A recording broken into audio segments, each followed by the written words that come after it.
Alhamdulillahirrabbilalamin. Wassalatu wassalamu ala asyrafil anbiya'i wal mursalin Sayyidina Muhammadin wa ala alihi wa sahbihi ajma'in. Allahumma zidna ilman warzuqna fahman.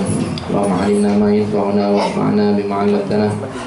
Allahumma alimna ma yanfa'una wanfa'na bima 'allamtana. Allahumma alimna ma yanfa'una wanfa'na bima 'allamtana. Amin.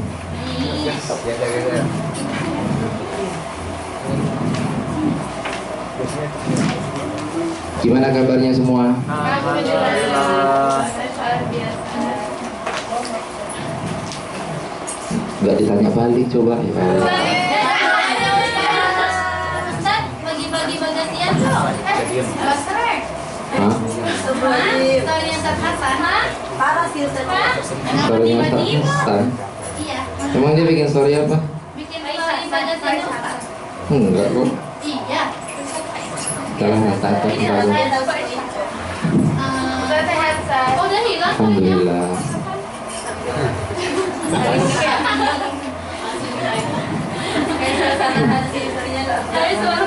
Kayaknya kamu mimpi, Mut. Mimpi lah, nggak ada itu.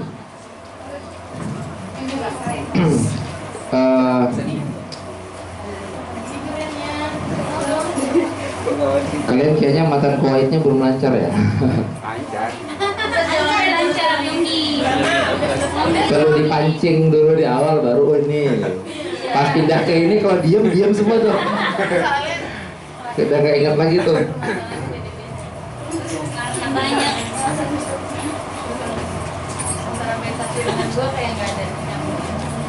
Kenapa ketawanya gitu aja?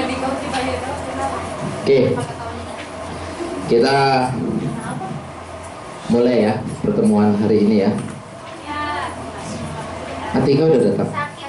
Ya Allah, gara-gara dikenapain kemarin sakit beliau. Hari kemarin saya tangga mungkin juga sakit harus masihkan tangga sudah gimana efisiensi apa sih lagi bahas apa sih ya suci maksudnya Oke, kita lanjut. Kita ulang lagi dari awal. dari awal banget Ustaz. Apa sih? Apaan sih? Asik banget. Jangan gitu, besok saya sakit deh. Amin jangan gitu. Ada.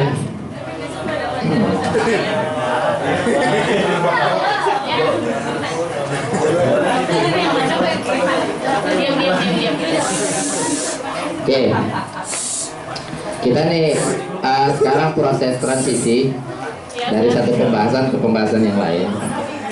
Kita udah menyelesaikan poin saat dikatakan usul fikih itu mencakup 3: adillah, ijmaliyah. Oke, di sini kenapa pakai jamak? Karena adillahnya itu banyak, diklasifikasikan menjadi 2. Yang pertama muttafaq alaih sama mukhtalaf sama mukhtalaf fi. Nah, di sini mencakup 4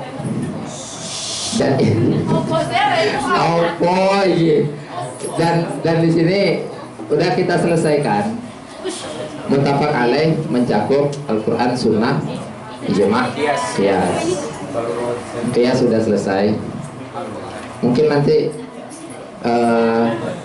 nanti aja lah. Saya udah roman mau nyepil ujian aja ini. Cuman kalian nanti ujian. Bentar aja lah. Nanti kan ujiannya kan? Hari ini? Jam berapa? Emang iya dicampur aduk Ustaz.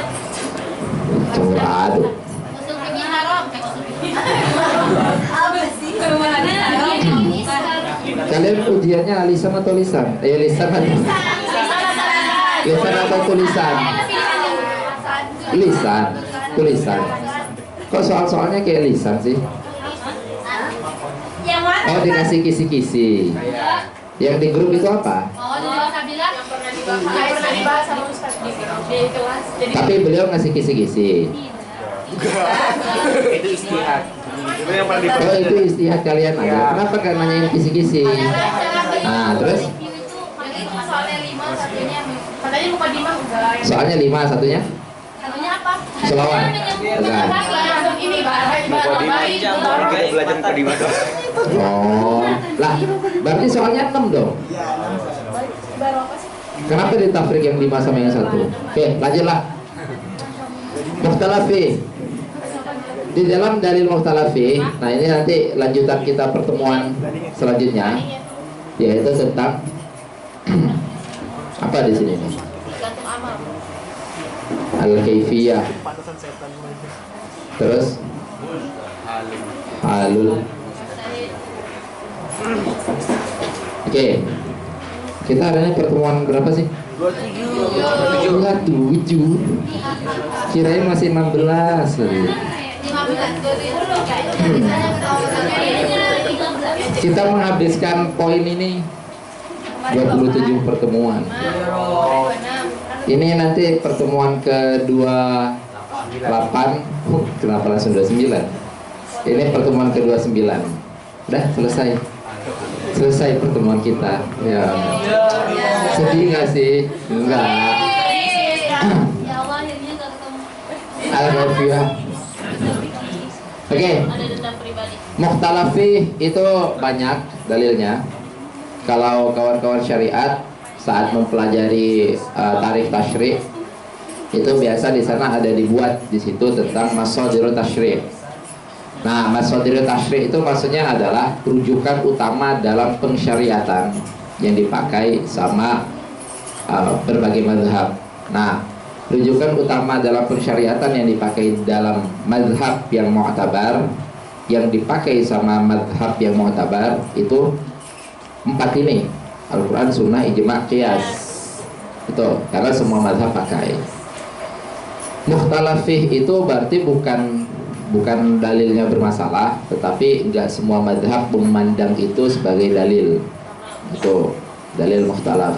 Nah, di sini yang disepil sama Imam Haramain hanya 2 saja tentang dalil mukhtalaf fi. 2 itu adalah dalil yang dipakai dalam thariqatul mutakallimin. Berarti 2 yang dipakai dalam mazhab kita, mazhab Syafi'iyah, memakai dalil itu. Gitu. Memakai ini sebagai dalil. Gitu. Berarti ini dalil-dalil mukhtalaf ini kan berarti udah di luar Al-Quran Sunnah nih. Jangankan dalil mukhtalaf ya, dalil muttafaq aja ada yang udah di luar Al-Quran Sunnah, yaitu qiyas. Itu qiyas itu udah di luar nas Quran, di luar nas Sunnah, walaupun istinadnya tetap kembali kepada Al-Quran dan Sunnah. Berarti maksudnya kalau mukhtalaf itu udah di luar Quran dan Sunnah, maka wajar kalau nggak semua memakai, nggak semua menggunakan, nggak semua menjadikan itu sebagai dalil. Oke. Tapi bukan berarti dalilnya bermasalah kayak gitu, karena itu hanya kembali kepada pandangan masing-masing mazhab aja dalam menyikapi apakah ini bisa dijadikan sebagai dalil atau enggak. Dari sekian banyak yang dipakai itu, yang di-spill di sini itu 2. Yang pertama, ada dalil yang dinamakan dengan al-aslu dulu. Al-aslu fil asya. Terus yang kedua ada dalil katakan dengan al-istishab. Al-istishab. Nah, ini aja nih dulu. 2 ini al-aslu fil asya. Nah, terus tadi kan ini adalah dalil yang udah di luar Al-Quran dan Sunnah. Berarti ini adalah tentang menyikapi sesuatu yang itu tidak ada nas shorihnya dari Al-Quran dan dari As-Sunnah, dan nggak bisa dikiaskan. Karena kalau misalnya dia itu masih bisa dicari faraknya, asalnya, ilahnya, kalau masih bisa dicari hal-hal seperti itu, maka masih bisa menggunakan thariqah dalil yang di dalam ranah muttafaq alaih. Tetapi kalau ini udah enggak gitu, maksudnya ditengok nggak selaras dengan apapun, nggak serupa dengan apapun. Karena seperti kemarin yang kita bahas di dalam pembahasan kias. Kias itu nggak sembarangan bisa dipakai cuma gara-gara oh ini sama-sama makanan nih, auto kiaskan aja halal. Kayak gitu misalnya, jumpa makanan apa-apa makanan langsung dikatakan oh ini sifatnya sama nih dengan roti, kiaskan aja halal nih, halal. Dimatiin sama izin ya, membungkam suara izinnya. Oh, sorry. yang suka matiin mic itu. Oke, berarti itu. Maka waktu kita bahas tentang al-aslu fil asya itu udah di luar ini, di luar Al-Quran, Sunnah, Ijma, Al-Qiyas. Karena kalau berarti dan ini adalah sesuatu yang di luar Al-Quran Sunnah. Maksudnya di luar Al-Quran Sunnah itu adalah tidak ada nas sorehnya yang menjelaskan itu. Akhirnya salah satu thariqah nggak ada nas soreh di dalam Al-Quran, di dalam Sunnah, dan tidak ada ijma ulama tentang itu, dan tidak bisa dibawa kepada sesuatu yang ada nas sorehnya. Itu berarti maksudnya adalah tidak bisa menggunakan cara kias. Jelas nggak? Nah, baru akhirnya thariqah ini yang dipilih, gitu. Thariqah ini. Nah, ini adalah dua thariqah yang dipakai di dalam kita wabil khusus mazhab Syafi'i, menggunakan al-aslu fil asya sama al-istishab. Jelas nggak nih? Jadi maksudnya jangan beranggapan bahwasanya loh ini kan masih ada keserupaan, kenapa nggak pakai kias kayak gitu. Nah, makanya di dalam pembahasan kias kemarin saya menjelaskan penobatan sesuatu menjadi yang illah itu nggak sembarangan, banyak jalannya kayak gitu. Setelah ditetapkan juga banyak qawadihnya, banyak banget titik serangnya, gitu aja deh. Misalnya suatu illah setelah perjalanan panjang akhirnya ditetapkan ini ilahnya. Nah udah ditetapkan itu banyak banget titik atau celah untuk diserang gitu nanti itu. Ini nggak kayak gini, dan seterusnya kayak gitu. Berarti maksudnya adalah menobatkan sesuatu hukum atau mengambil kesimpulan hukum menggunakan kias itu nggak bisa segampang itu, gitu. Nah akhirnya kalau misalnya udah ditelaah kias udah nggak mungkin kan, karena memang banyak yang serupa dengan apa yang ada dalam Al-Quran dan Sunnah, tetapi titik serupanya itu bukan titik serupa yang menjadi standarisasi kias. Jelas ya? Itulah yang dikatakan ilah tadi itu. Wasfun jami'nya itu tidak memenuhi standarisasi kias, sehingga jalur kias nggak bisa, gitu. Setelah jalur kias nggak bisa, baru akhirnya menggunakan antara dua cara ini tadi, gitu. Al-aslu fil asya sama al-istishab. Simpelnya al-aslu fil asya nanti terpecah nih, terpecah menjadi dua. Saya tambah satu, tiga. Tambah empat. Tambah satu lagi, lima. Terpecah menjadi empat. Gitu, terpecah menjadi empat mazhabnya. Atau lima juga nggak apa-apa. Tambah satu nanti ada yang dikatakan tawakuf. Oke. Yang disepil sama beliau itu hanya dua. Yang disepil, maksudnya tentang masail al-aslu fil asya itu, yang disepil itu hanya dua, kayak gitu. Padahal aslinya itu ada empat. Yang pertama, al-aslu fil asya itu adalah al-hadru dulu. Hadr itu maksudnya adalah haram. Yang kedua adalah al-ibahah. Nah ini sebenarnya al-aslu fil asya waktu dikatakan hadar itu maksudnya adalah fil jami'. Juga ibahah fil jami'. Terus mentafsil. Ini tafsil ini adalah qaul yang dipilih sama Imam Mahalli di dalam syarahnya. Juga beliau nanti menjelaskan tafsil.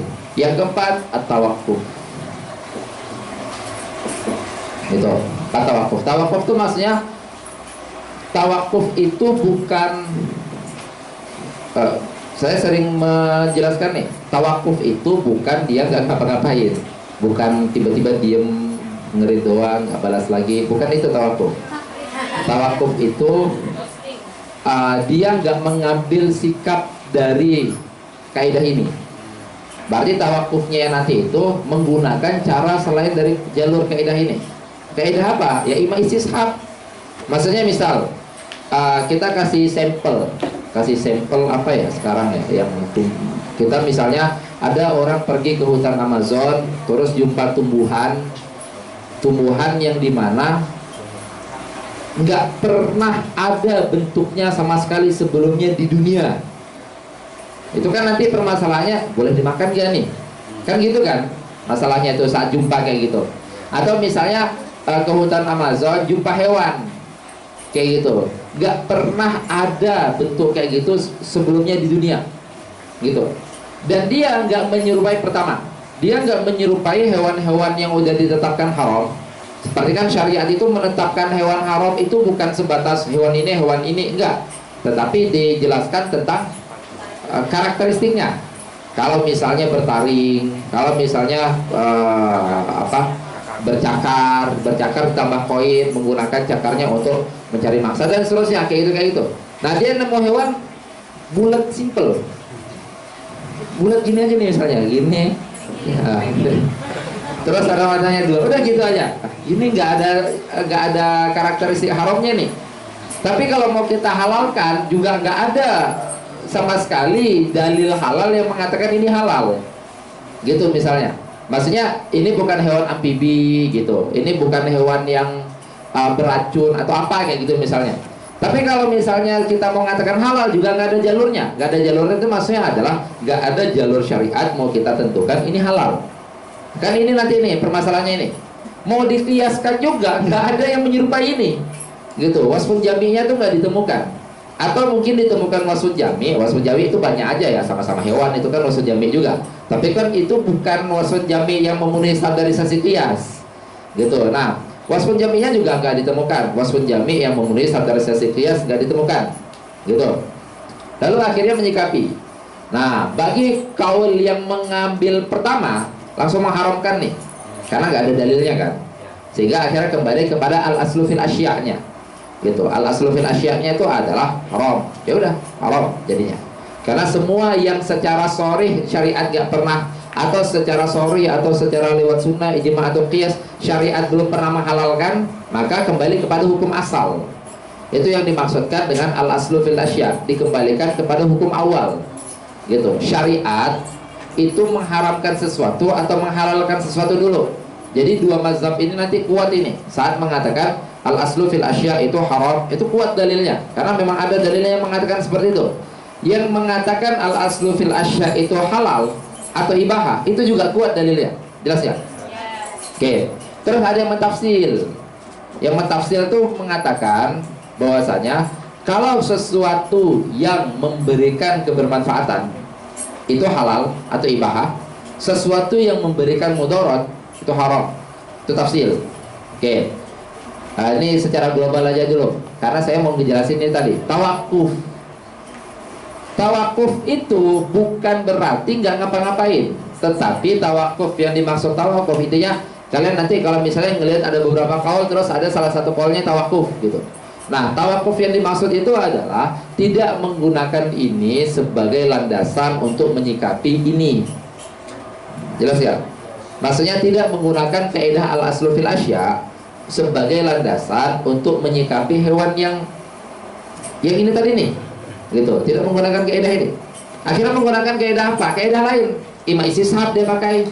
Gitu. Kalau misalnya dulunya nggak pernah diharamkan, ya berarti sekarang nggak diharamkan juga. Nah, gitu misalnya. Imam mungkin pakai kias misalnya, cari celah akhirnya menemukan wasfun jami yang sesuai standarisasi kias gitu. Ala kulli hal, maksud tawakuf itu karena nanti ujungnya pasti dia melakukan antara dua hal. Ujungnya maksudnya imma meninggalkan, imma melakukan. Maksudnya itu ada dua hal yang naqidain. Kalau itu dua hal yang naqidain, nggak mungkin kan ditinggalkan dua-dua gitu, nggak mungkin juga dilakukan dua-dua, sehingga akhirnya ujung-ujungnya pasti dia melakukan antara dua hal gitu, yaitu imam meninggalkan, imam melakukan. Nah, terlepas dia nanti memakan ini atau memilih tidak memakan itu, alasannya itu nanti udah bukan karena al-aslu fil asya' lagi. Jelas ya? Itu yang dimaksud dengan tawakuf. Jadi tawakuf itu bukan nggak ngapa-ngapain. Tawakuf itu adalah berhenti menggunakan kaidah ini sebagai landasan untuk menyikapi ini. Nah ini juga nanti salah satu spoiler untuk pembahasan besok, gitu. Pembahasan besok, nggak besok, maksudnya pembahasan setelah ini, setelah pertemuan ini. Itu juga nanti ada kata-kata tawakuf di sana itu. Kalian masih hafal nggak matanya? Sikap-sikap kalau misal terjadi ta'arud, maka ini. Ya itulah pokoknya yang itu. Kan ada kata-kata ya tawakuf kan, gitu. Ada kata itu maksud tawakuf tuh gitu. Maksud tawakuf tuh bukan nggak ngapa-ngapain, karena ujung-ujungnya pasti dia melakukan antara dua, yaitu imma melakukan, atau imam menggunakan, imam tidak menggunakan. Nah menggunakan dan tidak menggunakan itu nakidon. Kalau itu nakidon maka la yastami'an wala yantafi'an. Jelas nih? Oke. Sekarang kita kerucutkan kedua ini, karena dua ini yang disepil sama Imam Haramain. Tadi yang tafsir sudah saya jelaskan. Tafsir yang disepil sama Imam Mahali, karena Imam Mahali lebih memilih yang tafsir. Tafsir itu adalah mentafsir. Jadi nggak semua asya ditafsir. Kalau asyanya itu dapat memberikan kebermanfaatan, walaupun nggak ada nasnya sama sekali tentang asya itu, walaupun tidak bisa dibawakan kepada qiyas, tetapi asya itu nggak memberikan mudarat. Nggak memberikan mudarat itu maksudnya nggak beracun, nggak membuat orang alergi. Itu yang memberikan kebermanfaatan, dapat memberikan kesehatan, dapat memberikan manfaat-manfaat yang lain kayak gitu, maka langsung halal. Tapi kalau misalnya asyanya itu memberikan mudarat, nah mudarat itu kan sangat nisbi ya, gitu. Nisbi maksudnya itu adalah sangat relatif, kayak gitu. Nah ala kulli hal, kalau asya itu memberikan mudarat maka haram. Udah gitu aja yang tafsir itu. Nah baru sekarang kita fokus ke dua ini, al-hadru sama al-ibahah. Saya tarik sini nih, dua ini, hadru sama al-hadru sama al-ibahah. Kita mungkin agak mundur sedikit membahas tentang hukum syar'i. Hukum syar'i kan ada 5 ya. Non ahnaf. Karena kalau ahnaf ada 7. Apa tambah 2 tuh kalau dari ahnaf? Hah? Sama fardu. Fardu sama tahrim. Tahrim makruh, tahrimiyah. Makruh tanzihiyah. Oke. Kita pakai 5. Sohibati. Siapa yang sohibati? Yonji. Nah hukum syar'i itu ada 5, yaitu yang pertama adalah al-ijab. Hukum syar'inya ya, bukan muta'allaqnya. Al-ijab. Terus an-nadab, al-ibahah, terus al-karoha, sama al-hadar. Kalau yang di sini kan boleh pakai al-hadar tuh. Nah, pertanyaan pembahasan lanjutannya adalah ibahah sama hadar itu kan salah satu a'dha'nya hukum syar'i. Oke. Lantas kenapa di antara 2 ini hanya dipilih 2 saja? Padahal masih ada 5 yang lain, masih ada 3 yang lain. Jelas ya maksudnya? Ya. Itu, ini yang mau saya jelaskan nih. Kenapa kok antara hadar sama ibahah? Kenapa nggak hadar sama ijab misalnya? Gitu. Atau kenapa nggak hadar sama karohah misalnya? Atau kenapa? Waalaikumsalam. Ahlan Ustazah Alfi. Siapa yang ninggalin Alfi? Siapa ninggalin ini? Ada acara orang Mesir ya. Oke, lanjut nih. Ini yang disepilkan hanya 2, gitu. Nah, dari sini kita bisa melihat nih, ijab itu adalah khitab ma talabu syari' alfi ala talaban ghair jazim. Ini talaban jaziman, ini talaban ghair jazim, ini ma khayr syari'. Ini antarkah talaban ghairu jazim, ini antarkah talaban jazim. Nah, kenapa hanya 2 ini? Kemana karohah, nadab sama ijab? Gitu. Berarti kan yang disepil hanya 2 nih, hadar sama ibahah. Oke. Terus nanti permasalahannya kemana tuh ijab, nadab sama karohah? Kenapa kok nggak diajak? Kenapa ditinggal? Gitu. Kenapa kok ibahah sama hadar ini di sini, terus yang tiganya itu ditinggal? Gitu, nggak diajak ke sini. Oke. Ada yang tahu kira-kira? Ada hadiah lagi nih, bukan? Oke. Lanjut ya. Maka kita nanti bisa melihat, oh maksud hadar sama ibahah. Nanti ibahahnya di sini nanti nggak auto diartikan pada ini makhyaru asyari. Tetapi kita artikan ibahah yang dimaksud di sini adalah ma. Sebelum saya jelaskan apa kira-kira titik temu antara ibahah. Kalau hazar kan nggak ada nih titik temunya sama yang lain. Sama karohah aja titik temunya hanya atarkanya saja, gitu, tolak tarak saja gitu. Tapi antara ini ibahah, karohah, nadab, ijab, kira-kira titik temunya apa? Titik temu itu qadrul musyarak, kan sebelumnya saya pernah ngejelasin. Masa karohah ada tolak sih? Kan beda jenis tolak. Ijab sama nadab titik temunya tolak fi'il. Ijab, nadab, ibahah titik temunya izin. Ijab, nadab, ibahah, karohah titik temunya. Ayo. Main aman. Itu ketemunya katanya sama hazar nih. Fusion aja mereka nanti itu nyatu itu. Fusion. Mafiha, hanya kembali kepada ini. Apa titik temu antara mereka berempat? Sama-sama apa itu mereka itu? Sama-sama di. Kalau ini kan sama-sama ditolak. Ini bertiga sama-sama diizinkan atau diperbolehkan kayak gitu. Kalau sama karohah sama-sama di. Sama juga, sama-sama diperbolehkan. Paham nggak maksudnya? Karohah ini masih boleh nggak dilakukan? Jadi maksudnya antara karohah, ibahah, nadab, ijab itu sama-sama ada kebolehan di situ. Bedanya di dalam karohah muqabilnya itu aula. Paham nggak maksudnya? Itu muqabilnya karohah itu aula. Nanti ini ya tafrik ya. Nadab itu nanti muqabilnya khilaful aula, karohah muqabilnya aula. Jadi kita nggak langsung mengatakan karohah itu muqabilnya sunnah. Ini kayaknya pernah saya jelasin di sini. Pernah. Yakin saya pernah itu. Nadab sama karohah. Kalau ijab muqabilnya memang langsung haram. Maksudnya, itu kan pernah tuh, saya spill tuh. Gitu, wajib, suatu yang wajib. Apa hukum meninggalkan sholat? Haram, langsung kayak gitu. Masuk neraka, kena gencet 2 batu gitu kan. Apa hukum daripada meninggalkan zina? Kayak gitu. Wajib, langsung gitu. Nah, apa hukum zina? Tapi kalau misalnya apa hukum meninggalkan sholat duha? Nah gitu. Apa hukum meninggalkan sholat tahajud? Haram, anak buah syariah. Gitu. Anak buah syariah haram, kena centang nanti. Oke, ini kalau dua ini dibalik nggak langsung bertemu. Maksudnya karohah kalau balik badan nggak langsung nemu nadab, nemu yang lain dulu.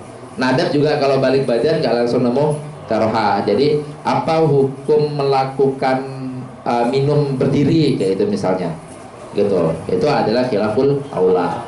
Gitu. Itu nanti jalurnya itu. Oke, kembali ke sini. Maka maksud ibahah di sini adalah mafiha al iznu atau al jawaz. Gitu. Yang di dalamnya ada izin atau yang di dalamnya ada jawaz, yang diperbolehkan. Nah, maka nanti saat membahas al aslu fil asya dikatakan antara hadir sama ibahah itu udah mewakili 5 hukum syar'i. Karena orang yang mengatakan hazar, oke, hazar yang maksud ini langsung. Hazar yang maksud ini. Tapi orang yang mengatakan ibahah itu di antara 4 ini. Tergantung sesuatunya. Kayak gitu misalnya, tergantung sesuatunya. Misalnya sekarang, dulu sebelum ada syariat naik pesawat itu nggak ada hukumnya itu. Pesawatnya aja belum ada. Kayak itu. Sekarang apa hukumnya naik pesawat untuk pergi haji? Itu kan kembali kepada al-aslu fil asya'nya, itu kan berarti jadi wajib itu. Karena dia jalurnya kepada muqaddimah wajib yang membuat wajib dapat terrealisasi. Seperti itu. Nah, hal-hal kayak gitulah maksudnya. Maka nanti saat dikatakan ibahah yang dimaksud di sini itu di antara 4 ini. Gitu. Hadar yang dimaksud di sini langsung nih ke bawah ini, hadar berarti memang tahrim, haram. Sedangkan ibahah yang dimaksud antar langsung di antara 4 ini. Tapi seringnya adalah ke yang ini, memang sesuai namanya. Ibahah yang ini sesuai namanya ini. Tapi lebih dispesifikan, ibahah yang dimaksud di sini adalah ma fihi al-idnu, sehingga saat dikatakan al-aslu fil asya antara hadar sama antar ibahah, maka itu sudah mewakili kelima hukum syar'i yang ada, sehingga nggak perlu dipertanyakan lagi. Kan hukum syar'i ada 5, kok yang disebut cuma 2? Kok yang spill dengan cuma 2, 3 yang lainnya kemana? Gitu. Jelas kan nih? Oke, kita masuk kita.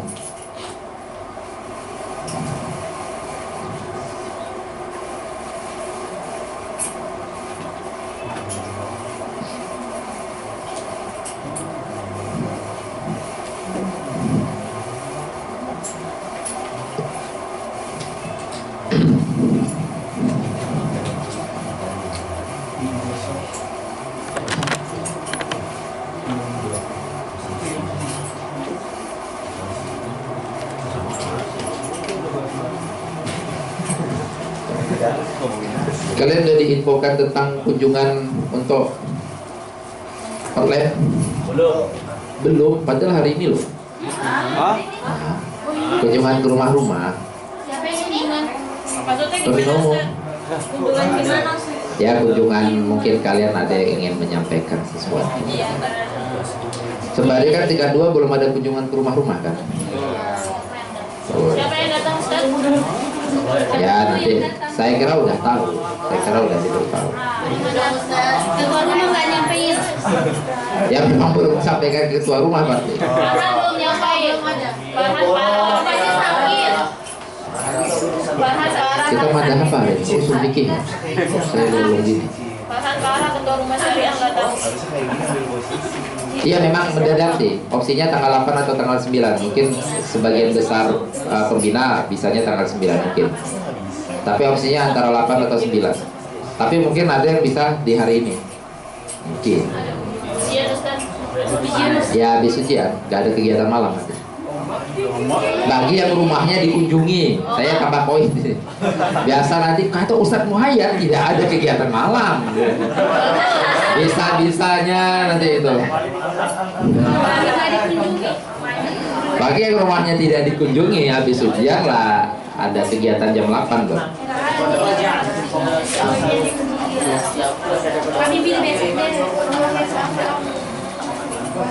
Oke, kita masuk ke dalam kitab. Bismillah, qala al-musannif rahimahullahu taala wa nafa'ana bihi wa bi ulumihi wa bi ulumi masyayikhi wa masyayikhina fid dharain. Amin. Halaman berapa kita? 300. Sudah panjang juga ya, 300. Total halamannya ada 362 nih. Masih 60 halaman lagi. Semangat, semangat. Kan satu halaman satu baris. Wa amal hadru. Nah, ini udah kita masuk ke dalam pembahasan baru tentang dalil mukhtalaf fi. Tapi jelas ya, tentang dalil mukhtalaf fi itu kita nggak usah berandai-andai. Kenapa kok bisa ada dalil mukhtalaf sih? Karena kenapa ini dua insan ini kenapa ini mencurigakan?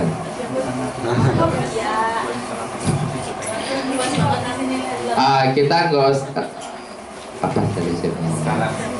Kita nggak usah mempertanyakan. Kita nggak usah mempertanyakan, benar ya. Kita nggak usah mempertanyakan kenapa ada dalil ini gitu. Karena nanti di dalam dalil mutafaq itu standarisasinya berat, sehingga hukum-hukum yang keluar dari dalil mutafaq itu hukum yang udah teruji kredibilitasnya, seperti itu. Oke. Wa amal hadru wal ibahati faminan nas. Beliau menggunakan diksi faminan nas, padahal maksudnya ya nggak manusia juga dong, maksudnya adalah ulama. Faminan nas itu maksudnya adalah faminal ulama atau faminal mustahidin gitu.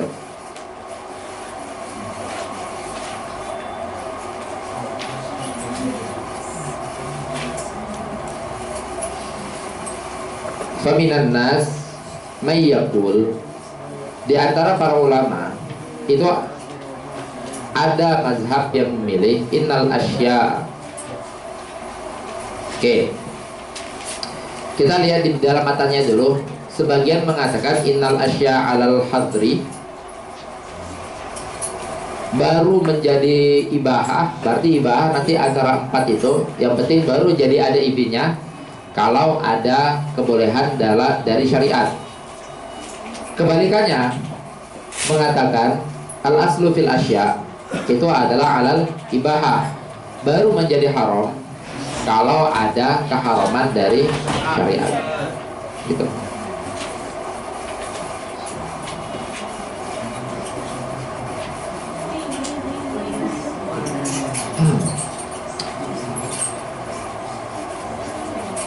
Terus poin yang selanjutnya itu adalah tentang ini yang dipermasalahkan di masalah sekarang ini, al aslu fil asya, itu adalah keautentikan hukum yang muncul ma ba'dal bi'tsah gitu, ma ba'dal bi'tsah.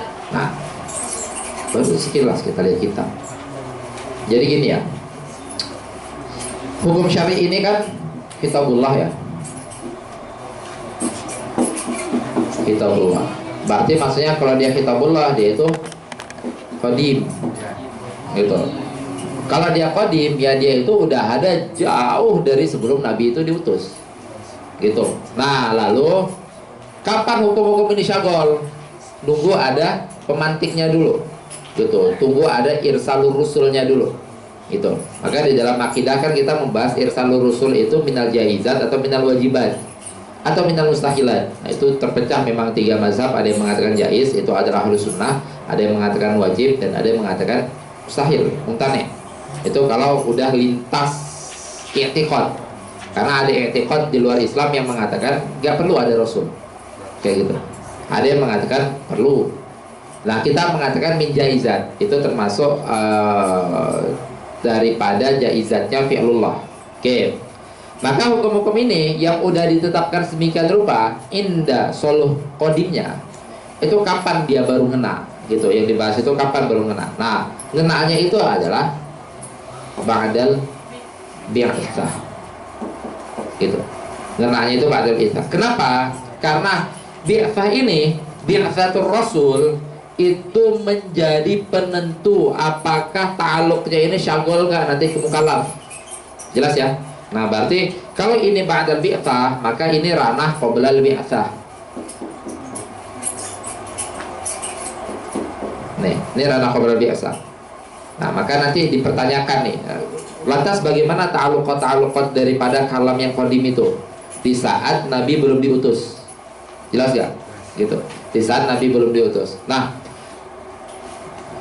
kalau sebelum diutus, sebagian besar mazhab mengatakan la ta'alluqa fi gitu. Di masa-masa ini nih dikatakan, kita mengatakan la ta'alluqa ya, tidak ada ta'alluq, bukan tidak ada hukum. Hukum ada. Kenapa hukum ada? Ya karena hukum kitabullah qadim. Sehingga akhirnya jauh sebelum semua ini diciptakan, hukum udah ada. Jelas nih. Jadi kita waktu mengatakan misal lantas bagaimana sebelum Nabi diutus? Oh, saat itu nggak ada hukum. Itu berarti terjadi ini, maksudnya terjadi majas. Waktu kita katakan saat itu tidak ada hukum, maksudnya adalah saat itu tidak ada ta'alluq hukum. Hukum ada. Persis seperti saat kita membahas nasakh kemarin gitu. Nasakh, kita katakan nasakh itu apa? Raf'ul hukmi. Bagaimana hukum bisa dirofa sedangkan hukum itu qadim? Kalau suatu yang qadim bisa dirofa, berarti qadimnya hilang dong, karena bisa izalah. Kayak gitu. Sesuatu yang pernah tidak ada berarti kekidamannya hilang. Gitu. Oke. Bagaimana hukum bisa dirofa? Makanya waktu ditarifkan nasakh itu adalah raf'ul hukmi, maka maksudnya di situ adalah raf'u ta'alluqil hukmi. Oke, sama. Status qoblal bi'tsah itu enggak ada ta'alluq. Gitu. La ta'alluqa. Baru ta'alluq itu mulai terjadi ba'dal bi'tsah. Baru di sini itu ada ta'alluq. Berarti misalnya khitabnya ijab, ta'alluq kepada tajizil hadis di sini. Kalau khitabnya itu nadab, ta'alluq pada sini hadar dan seterusnya. Jelas? Nah, sekarang permasalahannya bagaimana kalau sesuatu yang secara nas shorih tidak ada dan tidak bisa juga diserupakan dengan yang ada nas shorihnya, bagaimana? Gitu. Al aslunya itu apa? Gitu. Untuk perkara-perkara itu. Maksudnya adalah ini. Maksud al aslunya itu adalah al aslunya khitab di qadim itu ngenaknya misalnya barang-barang yang nggak ada ini nih, sesuatu kalau misalnya udah ada dalilnya kan udah bisa kita tentukan. Oh, ini haram, berarti khitab yang ta'alluq ke dia khitab hadar. Oh, ini wajib, khitab yang ta'alluq ke dia khitab ijab. Oh, ini boleh dimakan nih, mubah nih, maka khitab yang ta'alluq kepada dia khitab yang ibahah, kan gitu. Dan kita bisa tentukan. Nah, sesuatu yang belum ditentukan berarti sesuatu yang gini aja, ma fihi dalil sama ma laisa fihi dalil. Oke, ini yang ini kita udah bisa tentukan karena ada dalilnya. Berarti kita katakan ta'alluqnya ini, ta'alluqnya. Nah, ini yang kita bahas ini nih. Lantas kalau misalnya yang tidak ada dalilnya, khitab apa yang secara soluhi qadim itu udah ngena ke dia, langsung kita tentukan seperti itu. Nah, ini yang khilaf kan? Gitu. Ada yang mengatakan oh khitabnya khitab hazar, baru menjadi halal atau baru menjadi, misalnya ada yang mengatakan khitab ini nih terhadap semua yang nggak ada dalilnya ini nih, karena ini adalah al aslu khitab yang kena dulu, baru menjadi pindah ke karoha atau ibahah atau nadab atau ijab kalau ada dalil yang menjelaskan gitu. Nah, bagi yang mengatakan oh lah ibahah khitab asli yang kena itu terhadap sesuatu yang nggak ada dalilnya, maka antara empat ini gitu yang didominasi sama ibahah yang di sini. Jelas kan nih? Nah, ini adalah ranah kalau ba'dal bi'tsah. Kenapa? Karena ba'dal bi'tsah baru berlaku ta'alluq. Kenapa? Karena pemantik ta'alluqnya itu adalah si mab'utsnya ini. Gitu. Jelas ya? Mab'utsnya ini sesuatu yang diutus, al-mursalnya. Gitu ya, nabi, para nabi itu pemantik mab'uts. Jadi khitab udah sedemikian rupa standby gitu aja kalau kita katakan udah standby, udah ada kian gitu, udah ada, memang sudah ada karena dia qadim, dan baru standby kepada af'al mukallaf saat ada pemantiknya. Pemantiknya itu si mab'utsnya nih yang menyadarkan hey sholat wajib misalnya kayak gitu. Baru ngena tuh kitabnya, padahal kitabnya udah standby, cuma nggak kena ta'alluq. Baru ta'alluq kepada orang-orang saat sudah dikatakan sholat wajib ya, zakat wajib ya, puasa wajib ya, dan seterusnya gitu. Jelas? Oke. Nah, ini semuanya hukum tentang ba'dal bi'tsah. Walaupun nanti qabla bi'tsah ini khilaf, tetapi kita langsung ambil aja yang gak ada ta'alluq qabla bi'tsah. Sehingga kalau misalnya orang-orang melakukan sesuatu qabla bi'tsah, itu nanti dianggap tidak memiliki hitungan gitu. Jadi hitungannya itu nggak ada. Kenapa? Karena khitabnya itu sedang tidak ta'alluq. Oke, jelas ya? Sekarang karena dikatakan ba'dal bi'tsah, bukan ba'dal maulud, tapi ba'dal bi'tsah. Nah, seperti yang kita ketahui, sya'annya Nabi bi'tsahnya itu di umur 40-an gitu. Nabi kita 40 gitu. Dan itu nanti sebenarnya umur-umur para nabi, wabil khusus nabi kita, karena nanti beda-beda nabi itu beda beda rentang-rentang umur. Misalnya orang-orang nabi-nabi yang umurnya itu ribuan, maka bi'tsahnya itu di umur 100 sekian kayak itu misalnya, itu nanti beda. Tapi kita nggak ngelihat itu, kita ngelihat presentasi dari 0 sampai selesainya. Maka kita lihat 10%-nya di sini, 20%-nya di sini. Ini jelas nggak maksudnya? Kalau misalnya umurnya 1000, maka kan 10%-nya di 100. Jelas? Gitu. 40%-nya di 400, kan gitu.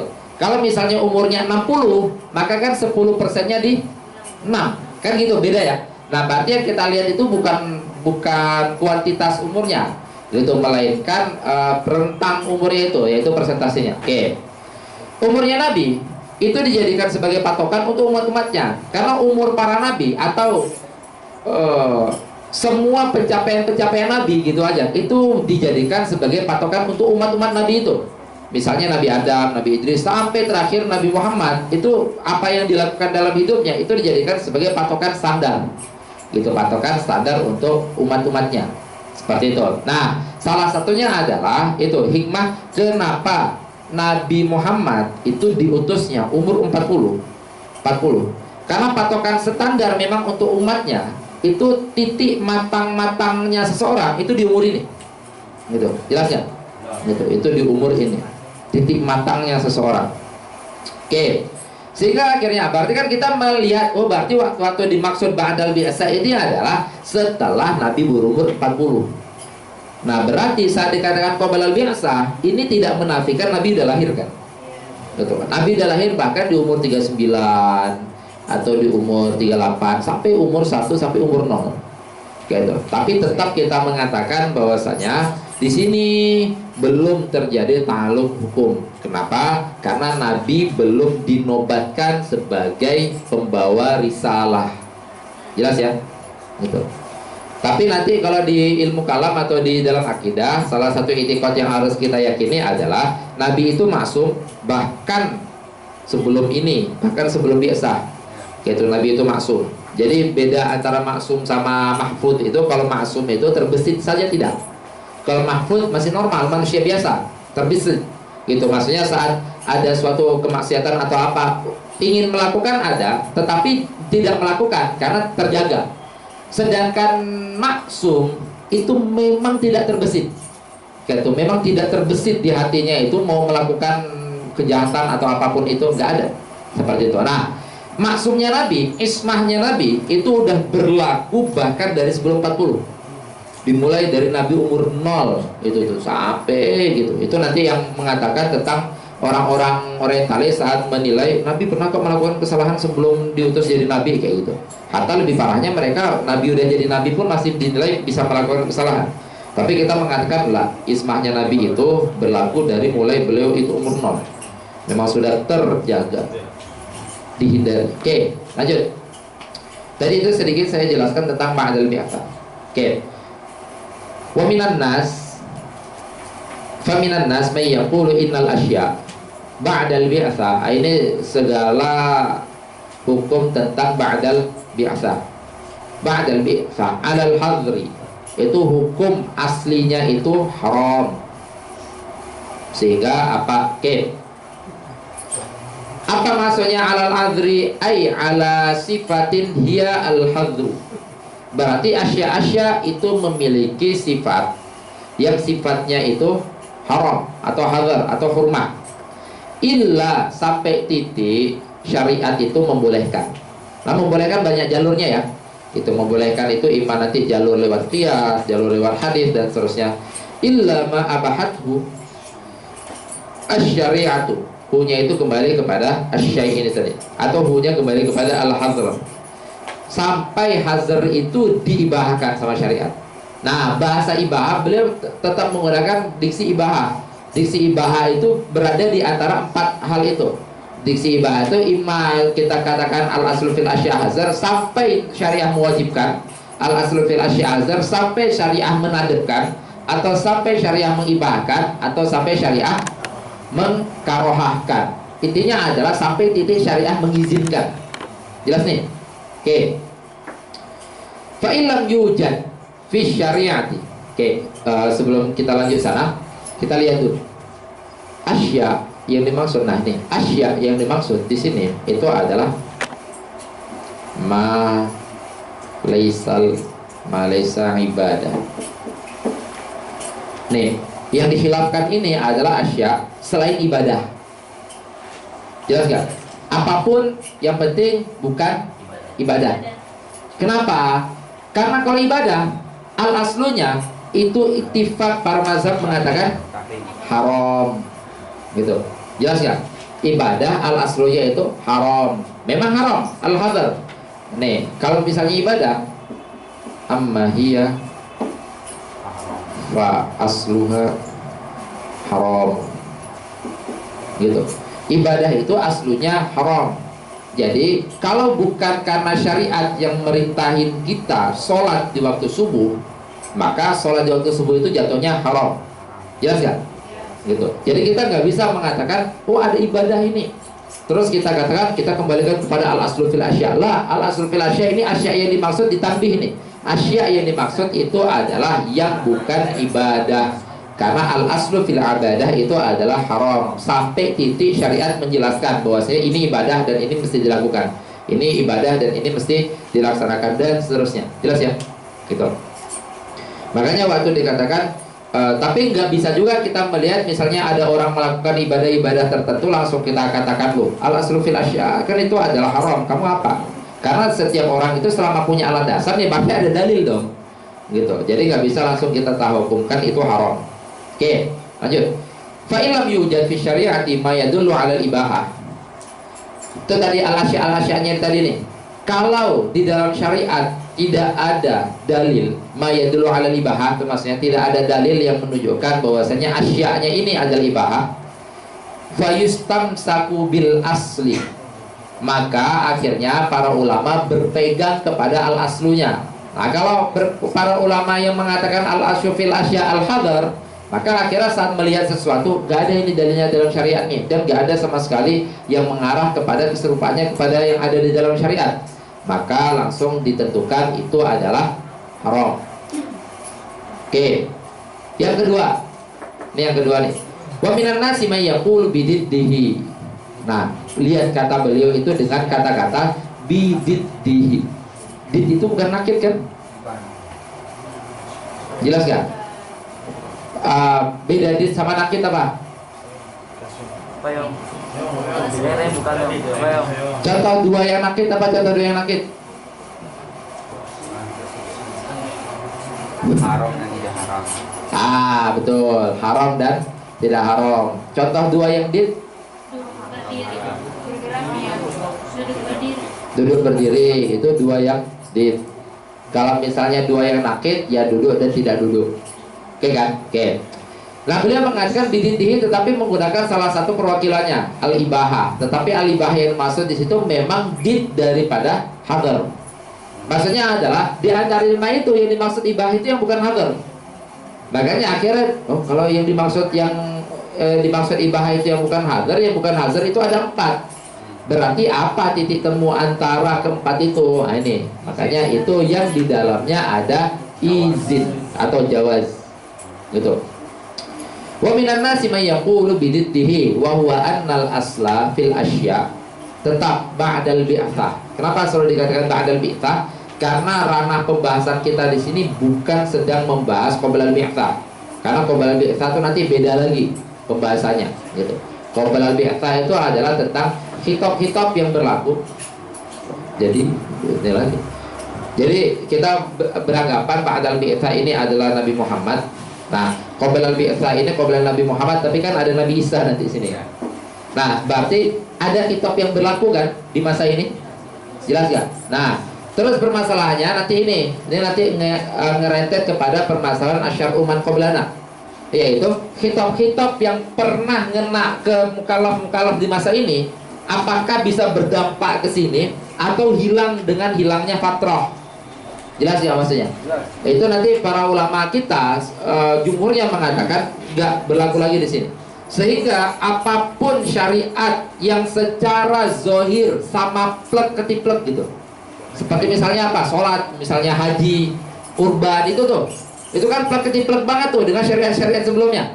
Itu kita nggak mengatakan ini adalah syariat yang khitabnya berlaku kepada umatnya Isa, yang khitabnya berlaku kepada umatnya Ibrahim dan seterusnya. Lah. Itu udah beda. Jelas ya? Ini adalah syariat yang kitabnya berlaku pada umat Muhammad saja. Loh kok sama? Ya surahnya aja yang sama. Kayak itu aja. Jadi dia hanya mengambil surah saja. Tapi kita tetap mengatakan ini adalah kitab yang diperuntukkan untuk umatnya Muhammad. Ini bukan kitab yang sama dengan kitab yang diperuntukkan untuk umatnya Isa dan umatnya Ibrahim dahulu. Walaupun prakteknya sama, kita tetap mengatakan ini syariatnya Nabi Muhammad. Jadi misalnya sholat, zakat, puasa, haji itu kan komparasi dari syariat Nabi-Nabi sebelumnya. Tapi kita nggak mengatakan itu adalah syariat Nabi-Nabi sebelumnya yang diwajibkan ke kita. Lah, ini adalah syariat Nabi Muhammad yang diwajibkan ke kita. Surahnya saja yang seperti syariat-syariat Nabi sebelumnya. Tetapi itu kitab yang berbeda. Kenapa kitab yang berbeda? Karena udah pernah putus kitab di sini nih, udah pernah putus ta'aluk. Sehingga akhirnya ta'aluk yang berlaku di sini ta'aluk yang berbeda. Jelas ya? Ini nanti sebenarnya ada dampaknya itu, dampak tentang yang mengatakan masih ta'aluk yang sama dan ini udah ta'aluk yang berbeda. Apa salah satu dampaknya? Salah satu dampaknya kalau seandainya ini adalah ta'aluk yang sama, ini nih salah satu dampaknya. Kalau seandainya ta'aluk yang sama, maka iqab dan sawabnya itu jadi sama. Padahal kita udah dijelaskan sama Nabi kita bahwasanya banyak beberapa iqab yang perlakuannya sama, tetapi iqabnya itu berbeda. Antara misalnya dulu kalau misalnya orang itu berbuat dosa, tobatnya itu dengan bunuh diri. Gitu, tobatnya itu dulu. Itu kan berarti maksudnya adalah iqabnya itu seperti itu.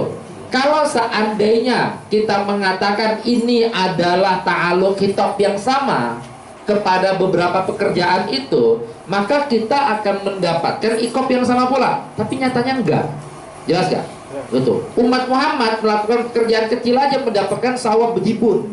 Dulu umat dulu nggak seperti itu. Atau umat Muhammad bisa bertobat di mana saja, kapan saja, cukup istighfar. Umat dahulu nggak kayak gitu. Itu berarti bukti bahwasannya sekalipun ibadah-ibadahnya plek-ketiplek, tetapi tetap ta'aluk hitopnya itu berbeda. Jelas ya? Maksudnya. Oke, itu. Makanya akhirnya qabla biasah lah, kita nggak ngelihat itu. Kita mengatakan apapun yang dibawa Nabi Muhammad itu adalah kitab yang memang dikhususkan kepada umatnya Nabi Muhammad. Salah satu khususiyat yang bisa kita lihat langsung itu adalah dari iqab dan sawabnya. Lanjut. Wa minan nasi may yaqulu bididdihi wa huwa anna al-asla fil asya'i ba'da al-mi'athah annaha ay anna al-asya' 'ala al-ibahah, kecuali sampai illa ma hadarahu asy-syari'u. Oke, baru akhirnya Imam Mahalli memberi komentar. Wasahihu at-tafsil. Yang benarnya, yang sahihnya itu adalah yang tafsil. Gitu, dan itu adalah mazhab jumhur ulama saat mengatakan yang tafsirnya. Apa? Wahwa in annal mudarra 'ala tahrim wal manafi'ah 'ala al-hil. Maka al-asya' al-mudar maksudnya, atau asy-syai' al-mudar, sesuatu yang dapat memberikan mudarat itu hukumnya haram. Alat tahrim, maksudnya alal hadri, sesuatu yang dapat memberikan manafi', ini yang udah kita sepil juga tadi, maka itu hukumnya halal, gitu, atau halal ibahah. Nah, terus baru akhirnya qabla al-bi'tsah seperti apa? Beliau memberikan komentar. Wa amma qabla al-bi'tsati fala hukma yata'allaqu bi ahadin. Gitu. Maksudnya apa? Fala hukma ay fala ta'alluqa. Makanya akhirnya waktu beliau mengatakan fala hukma, tetap memberikan sifat. Gitu. Fala hukmun yata'allaqu bi ahadin. Ba'nya ta'alluq kepada yata'allaq. Berarti enggak ada satu pun hukum yang ta'alluq kepada siapapun di masa itu qabla al-bi'tsah. Makanya tadi qabla al-bi'tsah itu nanti kita mentafsil waktu mengatakan qabla al-bi'tsah itu. Qabla al-bi'tsah ada masa ini, ada Isa, berarti ini adalah masa fihi nabi. Ada masa nggak ada nabi. Laisa hunaka nabi. Paham nggak maksudnya? Sebelum bi'tsahnya Rasul, sebelum bi'tsahnya Nabi Muhammad, itu kan ada dua kemungkinan. Imam masa di mana nggak ada nabi, imam masa di mana ada nabi kan? Oke, masa di mana ada nabi berarti ada hukum yang ta'aluk kepada ini umat-umat itu. Masa yang udah nggak ada nabi berarti udah nggak ada lagi hukum yang ta'aluk kepada situ. Nah, maksud qabla al-bi'tsah yang beliau maksudkan itu adalah masa di mana sebelum bi'tsah nabi dan nggak ada nabi. Jelas ya? Gitu. Masa di mana sebelum bi'tsah nabi dan nabi itu belum diutus, nabi yang sebelumnya itu udah selesai. Nanti kalau yang lebih lanjut lagi itu salah satu yang agak rumit itu saat membahas tentang ta'aluk di antara dua nabi yang hidupnya barengan. Gitu, misalnya itu gimana ta'aluk hitopnya. Gitu kan kita diberikan, bahkan masa-masa dahulu itu jangankan hidupnya barengan, anak bapak nabi. Kayak itu apakah mereka berdua memiliki syariat sendiri sehingga memiliki ta'aluk hitop sendiri atau tidak? Atau nabi yang pernah saling jumpa seperti itu seperti apa nanti jadinya? Oke, lanjut. Wa amma qabla al-bi'tsah, adapun kalau sebelum bi'tsah maka tidak ada hukum yang ta'allaqu bi ahadin. Kenapa? Lamnya ini ta'lil. ta'lil tentang kenapa kok tidak ada hukum yang ta'aluk kepada siapapun di masa itu. Lintifa'ir rasuli al-musili lahu ilaihi. Al-musili lahu ay al-musili lil hukmi ilaihi, hanya itu kepada makhluk. Berarti karena tidak ada rasul yang tugasnya untuk menyampaikan hukum, al-musili lahu al-musili lil hukmi, menyampaikan hukum atau menyampaikan ta'aluqat hukum ilaihi ay ilal makhluk, ilal khalqi maksudnya. Jelas? Oke, saya kasih waktu 2 menitan untuk istirahat.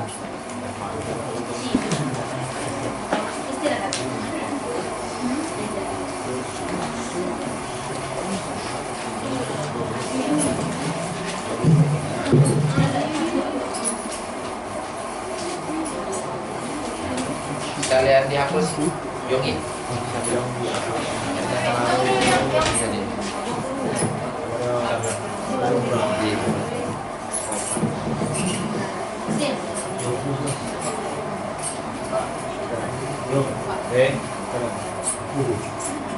Belum.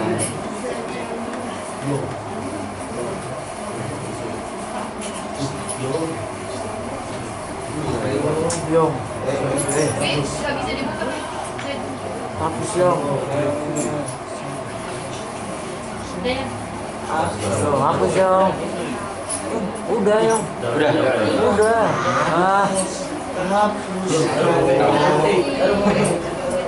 Hari apa hari ini? Yung sarungnya apa ganti yung? Bisa ati. Selasa tanggal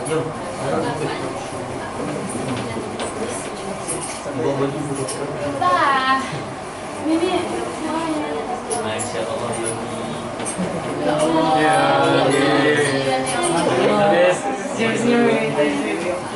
Ada nih. Taruh iyo. sarungnya Isbal ya kan? Tidak Isbal. Masya Allah, gawas. Yang gawas. Dari gumpul. Rahimahullah. Masya Allah. Yang gembul. Awalnya katanya kalau ini. Yang gembul.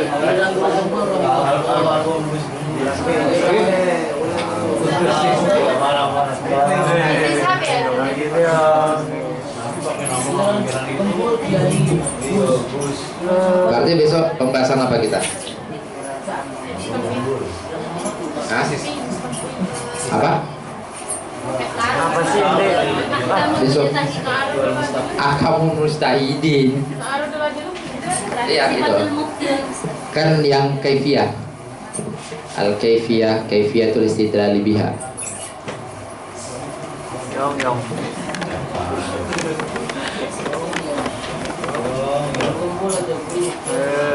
Yang gembul. Yogi dulu pondoknya di mana, Yong? Gontor mana? Satu. Gontor 1 dari awal. Enggak, 3 gontor. 3 gontor. Gontor 3. 3. Fotonya di mana? Fotonya di mana? Bukan ente dari mana? Pindah. Awalnya di mana? Di Magelang. Oke, gontor berapa tuh? 5. Sekarang 5. Nah, terus Terus 3 intensif Bengali. sampai kelas 6 di pusat. Pengabdian di Banyuwangi. gontor berapa tuh? Nah, ada besar. Enggak gitu, Bre. Keren Yogi ya. Iya, Bre.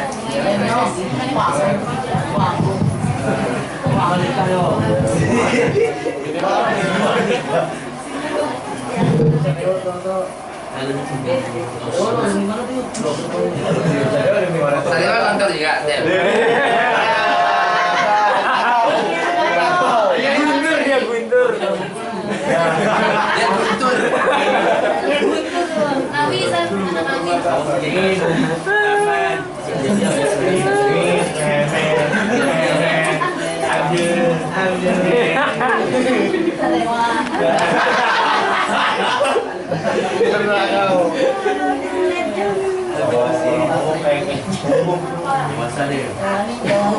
Jangan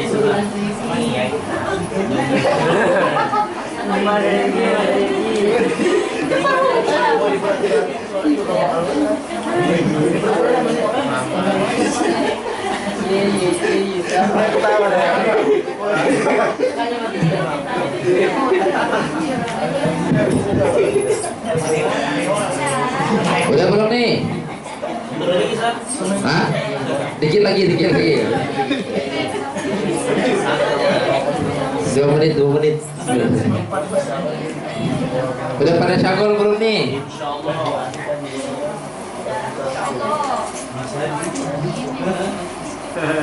Mas Hadi.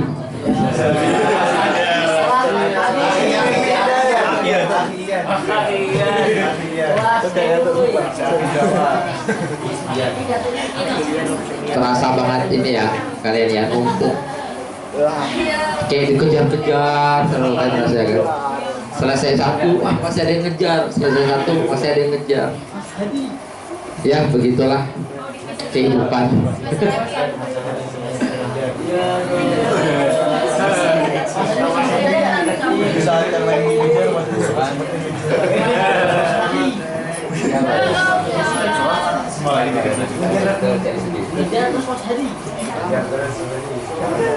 Mas Hadi. Bangunin. Akhirnya. Oh nggak gitu. Action aja. Puput udah bangun belum Puput?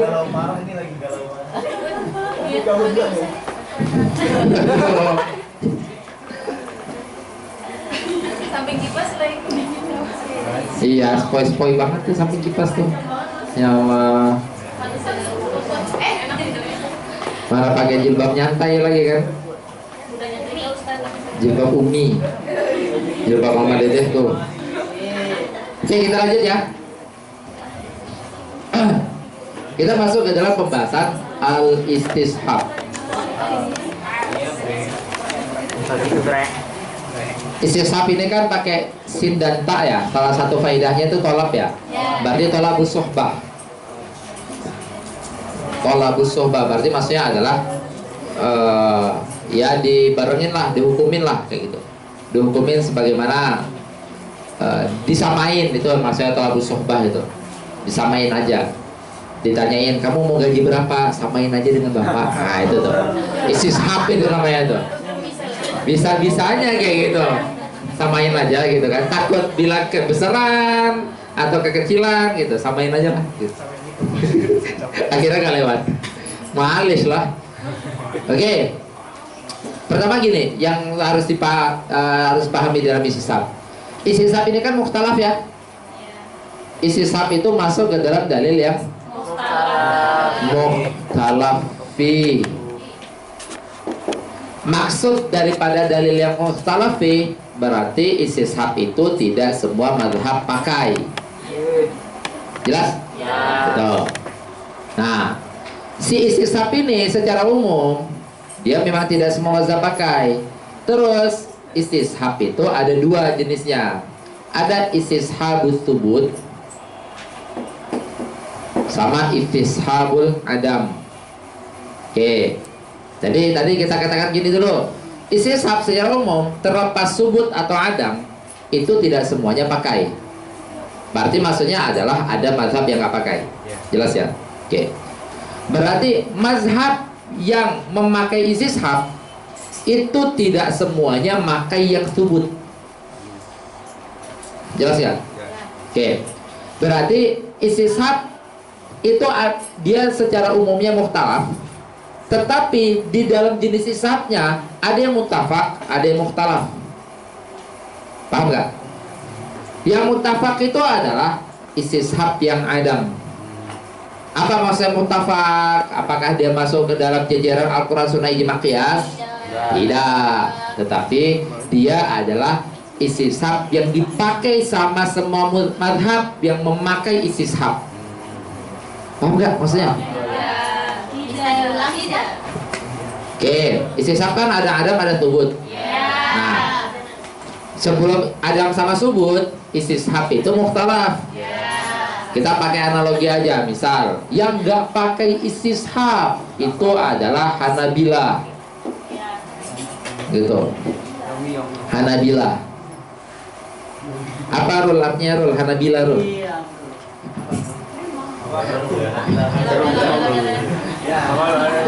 Hanabilah kalau bahasanya Abrol nggak ada bila maksudnya gitu. Iya nggak? Oh gitu. Oh.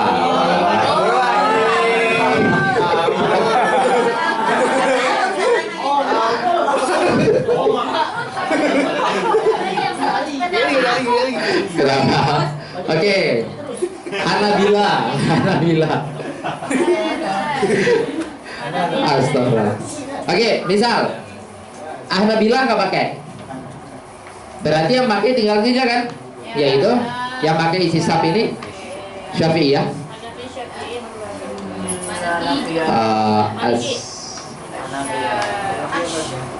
Syafi'iyah, terus Malikiyah, sama Hanafiyah.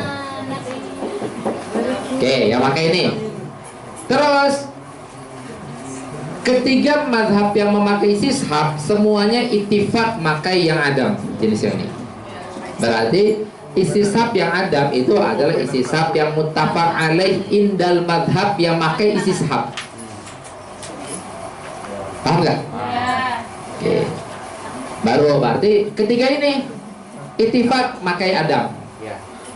Tetapi subut Hanafiyah AFK. Paham nggak maksudnya? Keluar dari line. Padahal Hanafiyah termasuk mazhab yang menggunakan istishab, tetapi dia nggak menggunakan istishab jenis subut. Nah, saat di jalan subut tinggal 2, yaitu yang pakai itu tinggal Syafi'iyah sama Malikiyah. Jelas ya? Oke, berarti istishab yang jenis ini adalah istishab yang muttafaq alaih. Makanya waktu dikatakan muttafaq alaih jangan melulu pahami Al-Quran Sunnah ijma qiyas. Seperti kemarin tuh, syarat apa tuh yang ada? Harus min dalilin muttafaq alaih. Syarat apa? Ya, syarat qiyas benar. Syarat asal. Asal itu harus berasal dari dalil yang muttafaq alaih. Kalau kita nggak paham, kita mengira oh berarti asal harus dari Al-Quran Sunnah ijma qiyas. Gimana? Kita sedang bahas asalnya qiyas berasal dari qiyas. Nah, muttafaq alaih itu maksudnya adalah yang disepakati antara 2 khosam atau yang disepakati sama si Qois. Jadi Muslim ya. Abdul Qasim. Iya, otaknya Qois nyebutnya Qasim. Atau nggak Bambang nyebutnya gitu. Oke. Ini berarti muttafaq alaih nih. Istishab yang adam. Ini nanti bahasa lainnya itu adalah al-adam al-asli. Atau bahasa lainnya itu adalah istishabul hal. Nama lainnya ini. Nama lain daripada istishab yang jenis adam, ima adam al-asli, ima istishabul hal. Nama lainnya. Makanya akhirnya nanti di tartibul adillah ada. Kalau nggak ditemukan fayustashabul hal. Nah, yustashabul hal itu maksudnya adalah ya udah pakai terus masa berlaku tidak adanya itu. Gitu. Sekarang ada nggak hukum wajibnya sholat duha? Nggak ada kan? Ya udah, dan nggak pernah ditemukan. Dari dulu sampai sekarang nggak pernah ditemukan tuh hukum wajibnya sholat duha. Ya udah, akhirnya sholat duha nggak wajib. Itu namanya yustashabul hal karena adam asli. Karena hukum aslinya itu adalah adam. Oke, jelas ya? Berarti istishab ada yang muttafaq dan ini adalah al muttafaq alaih. Ada yang subut, ini adalah yang mukhtalaf fi. Nah, tapi si istishab ini sendiri mukhtalaf fi. Jadi paham ya waktu dia katakan muttafaq alaih di sini bukan Al-Quran Sunnah ijma qiyas, tetapi muttafaq alaih indah man gitu. Bagi mazhab yang memilih istishab sebagai dalil. Kayak gitu. Baru nanti semua ini sepakat pakai adam asli, tapi nggak semua sepakat pakai subut. Yang sepakat hanya 2 ini saja. Hanafiyah nggak pakai lagi. Jelas nih? Oke. Kalau jelas baru kita bahas istishab yang muttafaq alaih. Apa? Yaitu yang adam asli. Gitu. Adam asli atau dikatakan dengan istishabul hal. Gitu. Waktu dikatakan istishab itu berarti menghukumi sesuatu yang di zaman sani, zaman kedua. Berarti di sini ada zaman awal, kita pakai ya analogi aja. Terus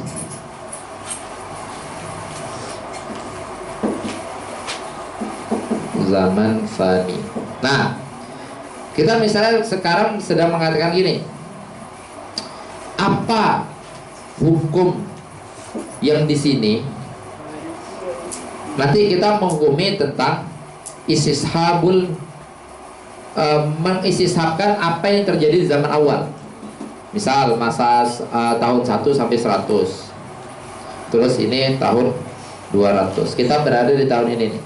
Nah, kalau keotentik ini karena kita sedang mengistishabkan apa yang ada di lampau, diistishabkan ke sekarang.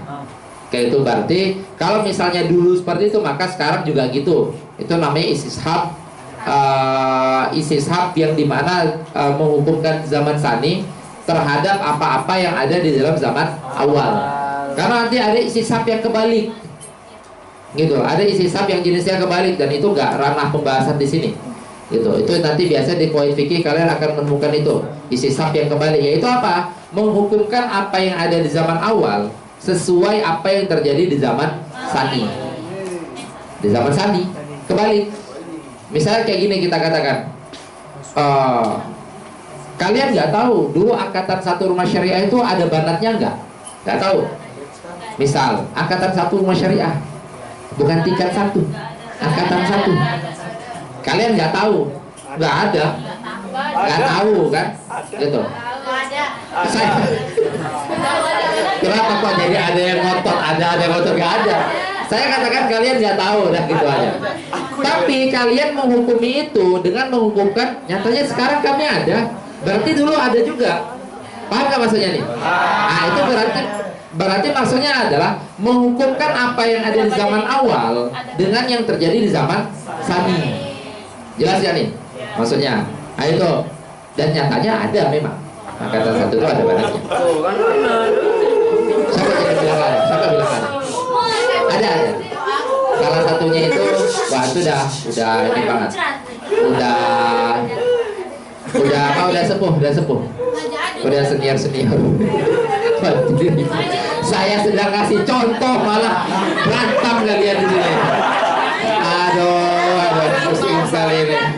Kemana mau dibawa ini? Lah, aduh gitu kan. Serok tak parani nanti gitu. Oke, itu jelas ya maksudnya tadi itu. Istishab mengistishabkan apa yang ada di zaman sani kepada apa yang ada di zaman awal. Kayak itu misalnya. Terus akhirnya nanti ada istishab yang ini. Nah, yang kita pakai ini nih, istishab yang menghukumkan apa yang ada di zaman awal kepada ke zaman sani. Misalnya sekarang kita masih mempertimbangkan gitu, atau nanti kalian saat jadi pembina gitu. Kalian jangan apa? Apapun. Misal kalian nanti jadi pembina, udah tuh mau merumuskan, kalian nanti jadi pembina terus mau merumuskan kira-kira daras itu perlu ada nggak sih? Terus jadinya langsung. Nah merumuskan itu akhirnya lah nyatanya dari angkatan 1 sampai angkatan 10 ada, ya udah sekarang ada aja. Itu namanya istishab itu. Mengisishab apa yang ada di zaman awal kepada zaman sani. Kan gitu. Jelas ya, 2 contohnya tuh ya, kebaliknya ya. Gitu. Oke. Nah, yang kita pakai yang jenis kedua tadi itu. Mengisishab apa yang ada di zaman awal ke zaman sani. Nah, mengistishabnya itu ada 2 kemungkinan. Imam menistishab ketiadaannya sesuatu atau menistishab adanya sesuatu. Paham nggak? Jelas nggak? Betul. Misalnya, misalnya deh. Berarti intinya kalau dulu nggak ada, berarti sekarang nggak ada juga. Itu namanya adalah menistishab ketiadaan sesuatu. Nah, menistishab ketiadaan sesuatu itu nggak perlu didalili. Karena al aslu fil syai' itu adalah al adam. Hukum asal sesuatu itu nggak ada. Baru akhirnya kalau misalnya kita mau mengatakan ada, itu baru butuh dalil. Jelas gak? Gitu. Hukum asal dari sesuatu itu nggak ada. Lalu kalau kita mau mengklaim saya punya rumah kok, kita butuh dalil. Mana? Ini buktinya. Itu kan berarti kita dalili. Tapi kalau dikatakan saya nggak punya rumah, kan nggak kita tanyakan mana buktinya lah. Dikatakan saya nggak punya rumah kok nanya bukti. Jelas gak? Saya nggak punya uang, mana buktinya? Bilang nggak ada kok minta bukti. Kecuali kalau saya katakan saya punya makanan, mana ada buktinya? Terus dikatakan saya nggak punya makanan, mana buktinya? Kan aneh tuh. Kenapa? Karena dia sedang mengomong sesuatu yang asal. Makanya ada istilah lagi kaidah al aslu ya yus'al. Kenapa al aslu ya yus'al? Karena akan muncul kan aneh. Asal kalian datang ke Mesir belajar, tiba-tiba, saya mau belajar, kira-kira gimana? Gimana maksudnya? Kan gitu. Jadi ada orang belajar kan nggak mungkin muncul. Kenapa? Nah, kan nggak ada kayak gitu. Kok kamu belajar? Lah, maksudnya apa ini? Orang sedang melakukan yang al aslu kok ditanyakan gitu. Itu. Makanya kalau dia itu kembali kepada menghukumkan sesuatu yang tidak ada, itu nggak ada dalilnya. Gak ada buktinya. Kenapa? Karena dia sedang kembali kepada al-aslunya. Maka dari itu kalau kita mengistishab sesuatu yang tidak ada, al-adam di zaman awal, kita hukumkan juga adam di zaman sani, itu gak butuh dalil. Jelas ya? Justru kalau misalnya adam di zaman awal lalu kita klaim dia itu subut di zaman sani, itu butuh dalil. Jelas gak nih? Maksudnya misalnya kemarin saya gak punya rumah, hari ini juga saya katakan nggak punya rumah, itu udah nggak butuh dalil lagi. Jelas ya? Besok juga dikatakan nggak ada rumah, nggak butuh dalil lagi. Jelas ya? Oke. Itu makanya akhirnya kenapa mazhab yang memilih istishab sebagai dalil, ittifaq memakai istishab adam sebagai dalil. Jelas? Tapi kalau kita mengklaim sesuatu yang ada di zaman awal, lalu kita klaim kemarin kan ada, berarti hari ini ada juga dong, gitu. Itu butuh dalil. Kenapa? Karena mempertahankan wujudiahnya sesuatu itu perlu didalili. Misalnya kemarin saya punya rumah, terus hari ini gimana kamu punya rumah? Ya punya. Apa dalilnya? Nyatanya kemarin ada. Itu nggak bisa. Paham nggak? Kenapa? Karena untuk mengklaim sesuatu yang subuti itu butuh ditunjukkan mana. Misalnya hari ini saya punya rumah, ini masih ada. Besok ditanyakan masih punya rumah, masih ini ada. Sehingga dia nggak bisa mengatakan hari ini saya masih punya rumah. Apa dalilnya? Dalilnya kemarin saya punya. Nah itu nggak bisa, karena bisa jadi hari ini udah dijual rumahnya, atau udah hilang rumahnya, atau udah hancur rumahnya, dan kayak gitu. Jelas ya? Tapi kalau misalnya dia mendalilkan saya hari ini nggak punya rumah, apa dalilnya kemarin nggak punya? Ya udah, itu nggak perlu dipertanyakan lagi. Jelas? Nah itu kenapa akhirnya istishab yang mensubut sesuatu, yaitu subutu syai'in fi zamani tsani li subuti fi zamanil awal, itu mazhab Hanafiyah gak menggunakan. Atau kita katakan ada mazhab yang tidak pakai istishab jenis itu. Jelas gak nih? Oke. Ada yang kurang jelasnya? Itu bisa bedain ya tentang Adam. Kalau kita katakan zaman Sani Adam gara-gara zaman awal Adam, itu gak perlu dalil. Tapi kalau misalnya kita mengatakan zaman Saninya subut, baru butuh didalili itu, karena zaman awalnya Adam. Begitu juga kalau misalnya subut, gitu. Subut kalau kita mengklaim di zaman Sani subut, gara-gara subut di zaman awal, itu butuh dalil. Kayak gitu, butuh ditunjukkan eksistensinya. Jelas? Oke, kita masuk ke dalam kitab.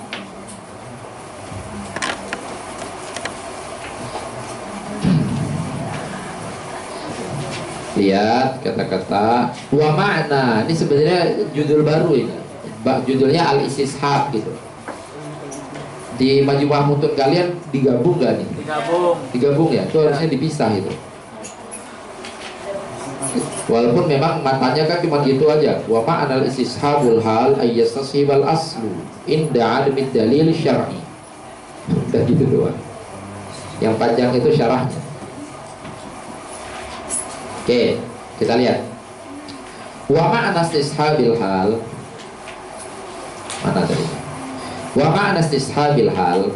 Nah, lihat kata-kata istishabul hal itu adalah alladzi yahtajju bihi. Jadi bedain antara ihtajja yahtaju mudha'af sama ihtajja yahtaju. Ihtajja yahtaju itu maksudnya adalah menjadikan dalil, gitu, menjadikan hujjah. Itu namanya ihtajja, ja'alahu hujjatan. Itu ihtajja. Kalau ihtajja ya butuh. Ihtajja bihi alladhi ihtajja bihi. Ihtajja berarti yang menjadi fa'il ihtajja ya para ulama. Ai alladhi ihtajjal ulama'u bihi ai bihadzal istishab. Yang para ulama itu menjadikan istishab ini sebagai dalil. Lihat, wa mana istishabil hal? Lihat. Istishabil hal itu tadi nama lain daripada adam asli. Makanya beliau mengatakan sebelum mentarifkan istishabil hal, beliau menjelaskan dulu spesifikasi istishabil hal itu adalah istishab yang dijadikan hujjah oleh para ulama yang menggunakan istishab. Jelas ya? Betul. Jadi bukan istishab yang dijadikan hujjah oleh para ulama. Bukan, karena istishab ada ulama yang nggak jadikan hujjah. Tapi ulama yang menjadikan istishab sebagai hujjah, semuanya menjadikan istishab asal sebagai hujjah. Istishab hal maksudnya. Istishabul hal sebagai hujjah. Oke. Wa ma'na istishabil hali alladhi yahtajju bihil ulama'u. Itu aja. Kama sayati. Nanti yang di depan. Ay yastashibal aslu. Ay al-adamul asli. Nama lainnya yaitu istishab. Berlakunya atau menyeluruhnya masa berlaku. Itu al-aslu. Inda adamid dalil syar'i. Jadi ini adalah istishab adab di saat dalil syar'i itu sedang tidak ada. Ya udah, berarti kayak tadi tuh, kita tidak, para ulama tidak pernah menemukan dalil yang mewajibkan sholat duha. Akhirnya sholat duha nggak wajib sampai sekarang. Gitu. Kenapa? Istishabul asal itu namanya. Karena nggak ditemukan. Masalahnya, kenapa kok hari ini sholat duha nggak wajib? Nggak ada dalilnya. Kan waktu kita katakan nggak ada dalilnya, mana dalilnya? Aneh banget kan? Udah dibilang nggak ada dalilnya, nanya lagi dalilnya mana, nggak wajib loh. Udah kita katakan nggak ada dalilnya. Oke, inda ada bid dalil syar'i. Nah ini yang B itu babayan ya, membayar tentang. Contohnya seperti sekira-kiranya bi alam yajidhul mujtahidu. Tetapi itu bukan sekedar nggak ada dalilnya, cuma sebatas nggak ada dalil. Itu kita ngomong nggak ada dalil itu juga nggak bisa sembarangan ya.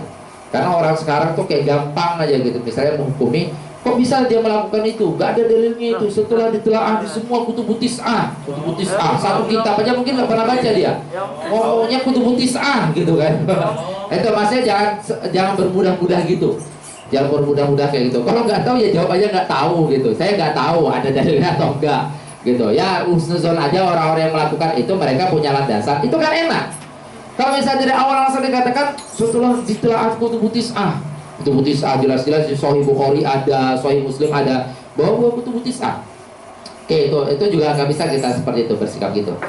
Bi alam yajid, makanya beliau membahas Imam Mahali mengatakan ba'dal bahti syadid. Jadi kita waktu mengatakan tidak ada dalil, para ulama itu setelah memang menelaah Al-Quran 30 juz, bukan menelaah juz 1 doang, menelaah memang semua hadis gitu, hadis sahih dan semua hadis hasan, semua hadis hadis-hadis yang makbul itu, intinya setelah menelaah semuanya gitu, baru akhirnya menentukan tidak ada dalil gitu. Jadi bukan hanya sebatas ngelihat satu klip video langsung mengatakan tidak ada dalil, terus bawa-bawa tidak udah melihat semuanya gitu. Bi alam yajidhul mujtahidu ba'dal bahthi syadidi. Setelah ditelaah habis-habisan, itu maksudnya ba'dal bahthi syadid, setelah ditelaah habis-habisan. Ba'dal bahthi syadid anhu ay an hadzal dalil bi qadri taqati. Dengan semampunya ya, dengan semampunya. Ka'allam yajid, ini contohnya seperti para ulama itu tidak menemukan dalil yang mewajibkan puasa Rajab. Nah, contohnya ka'allam yajid ulama'u atau ka'allam yajid al-mustahidu dalilan ala wujubi shaumi Rajab. Itu tentang wajibnya puasa Rajab. Sehingga akhirnya waktu ditanyakan puasa Rajab nggak wajib. Kenapa? Karena nggak ada dalilnya dulu. Itu aja tuh. Dia berpegang dengan itu aja. Bukan nggak ada dalilnya sekarang, tetapi nggak ada dalilnya dulu. Ya udah, akhirnya kita mengistisabkan saja. Oh, kalau dulu nggak ada dalil, ya udah berarti sekarang nggak ada dalil juga. Orang yang mengklaim ada dalil baru membuktikan. Orang yang mengklaim nggak ada dalil nggak perlu membuktikan. Jelas nggak? Karena dia sedang mengklaim sesuatu yang asal. Gitu, sesuatu yang asal itu la yus'al wa la yudda'a. Jadi banyak kaidah itu, sejatinya kaidah-kaidah keilmuan yang sangat-sangat bisa kita terapkan dalam kehidupan. Salah satunya itu al aslu la yus'al wal aslu la yudda'a. Al aslu itu tidak perlu ditentang kayak gitu. Yudda'a itu maksudnya ditentang, dipermasalahkan. Al aslu la yus'al, tidak perlu dipertanyakan juga. Oke. Sehingga nih, ka'allam yajid dalilan ala wujubi shaumi Rajab fayaqulu, sehingga para ulama menyimpulkan la yajib, gitu, menyimpulkan puasa Rajab itu tidak wajib. Ini tentang wajibnya ya, bukan tentang nadabnya. Kalau nadabnya jelas ada nadabnya, ini yang dibahas tentang wajibnya. Para ulama mengatakan puasa Rajab nggak wajib. Kenapa nggak wajib? Menggunakan istishab, karena dulu nggak wajib. Jika gitu jadinya. Atau puasa Rajab nggak wajib. Kenapa nggak wajib? Menggunakan istishab, karena dulu nggak ada dalilnya. Masa tahun 100 nggak ada dalilnya, tahun 200 nggak ada dalilnya. Ya udah, sekarang tahun 2004 nggak ada dalilnya. Nah, itu yang dinamakan dengan istishabul asal, yaitu dikembalikan kepada al-adam al-asal. Gitu.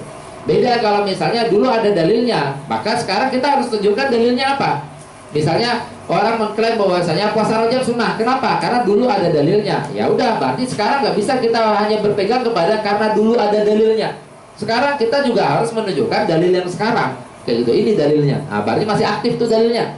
Karena bisa jadi saat kita mengatakan dulu ada dalilnya, tahun 300 dinasah, misal kayak gitu. Gitu, maka eksistensi sesuatu itu harus terus-menerus dibuktikan atau harus terus-menerus ditunjukkan, ditampilkan. Apa yang la yajibu, saat para ulama menatijahkan bahwasanya puasa Rajab itu tidak wajib, mereka itu menatijahkan dengan mengatakan atau dengan berdalil puasa Rajab nggak wajib. Kenapa? Bisa babi istishabil asli. Banyak itu bisa sababiyah. La yajibu istishabil asli. Dikarenakan terjadi istishab asal. Kenapa? Karena dulu itu tidak wajib. Maka akhirnya sekarang pun juga tidak wajib. Nah, la yajibu istishabil asli ay al-adam al-asli. Oke, lalu beliau mengatakan bahwa istishabul asli ini adalah hujjatun jazman. Jazman ini sama seperti kata-kata hatman. Itu bagi kaul yang ini ya, bagi kaul yang memilih istishab sebagai dalil ya. Gitu. Karena nanti gini, jadi jangan beranggapan misal natijah yang dikumpulkan istishab asal itu seperti la yajibu saumi atau saumu Rajab gitu. Nah, ini natijah ini kan dikeluarkan sama orang yang memakai istishab dengan mengatakan puasa Rajab gak wajib gitu. Tapi mereka berdalil mengeluarkan natijah ini. Habis baterai ya? Oh, kesenggol. Susu. Lah, dimatiin lagi. Tiara kerja dia. Tiara sama kerja. Bisa nggak? Oke, lanjut. Mereka mengeluarkan ini sebagai dalil. Berarti kan ini madlul nih. Ini adalah madlul. Maka ini adalah dalil. Nah, mereka mengeluarkan ini sebagai natijah. Landasannya ini, gitu, istishab. Mazhab yang tidak menjadikan istishab sebagai natijah, jangan kita langsung beranggapan mereka nggak menatijahkan ini. Jadi maksudnya adalah keempat mazhab sama-sama mengatakan puasa Rajab tidak wajib. Jelas ya? Bedanya 3 mazhab mengatakan puasa Rajab nggak wajib gara-gara dalil adam asli atau istishab.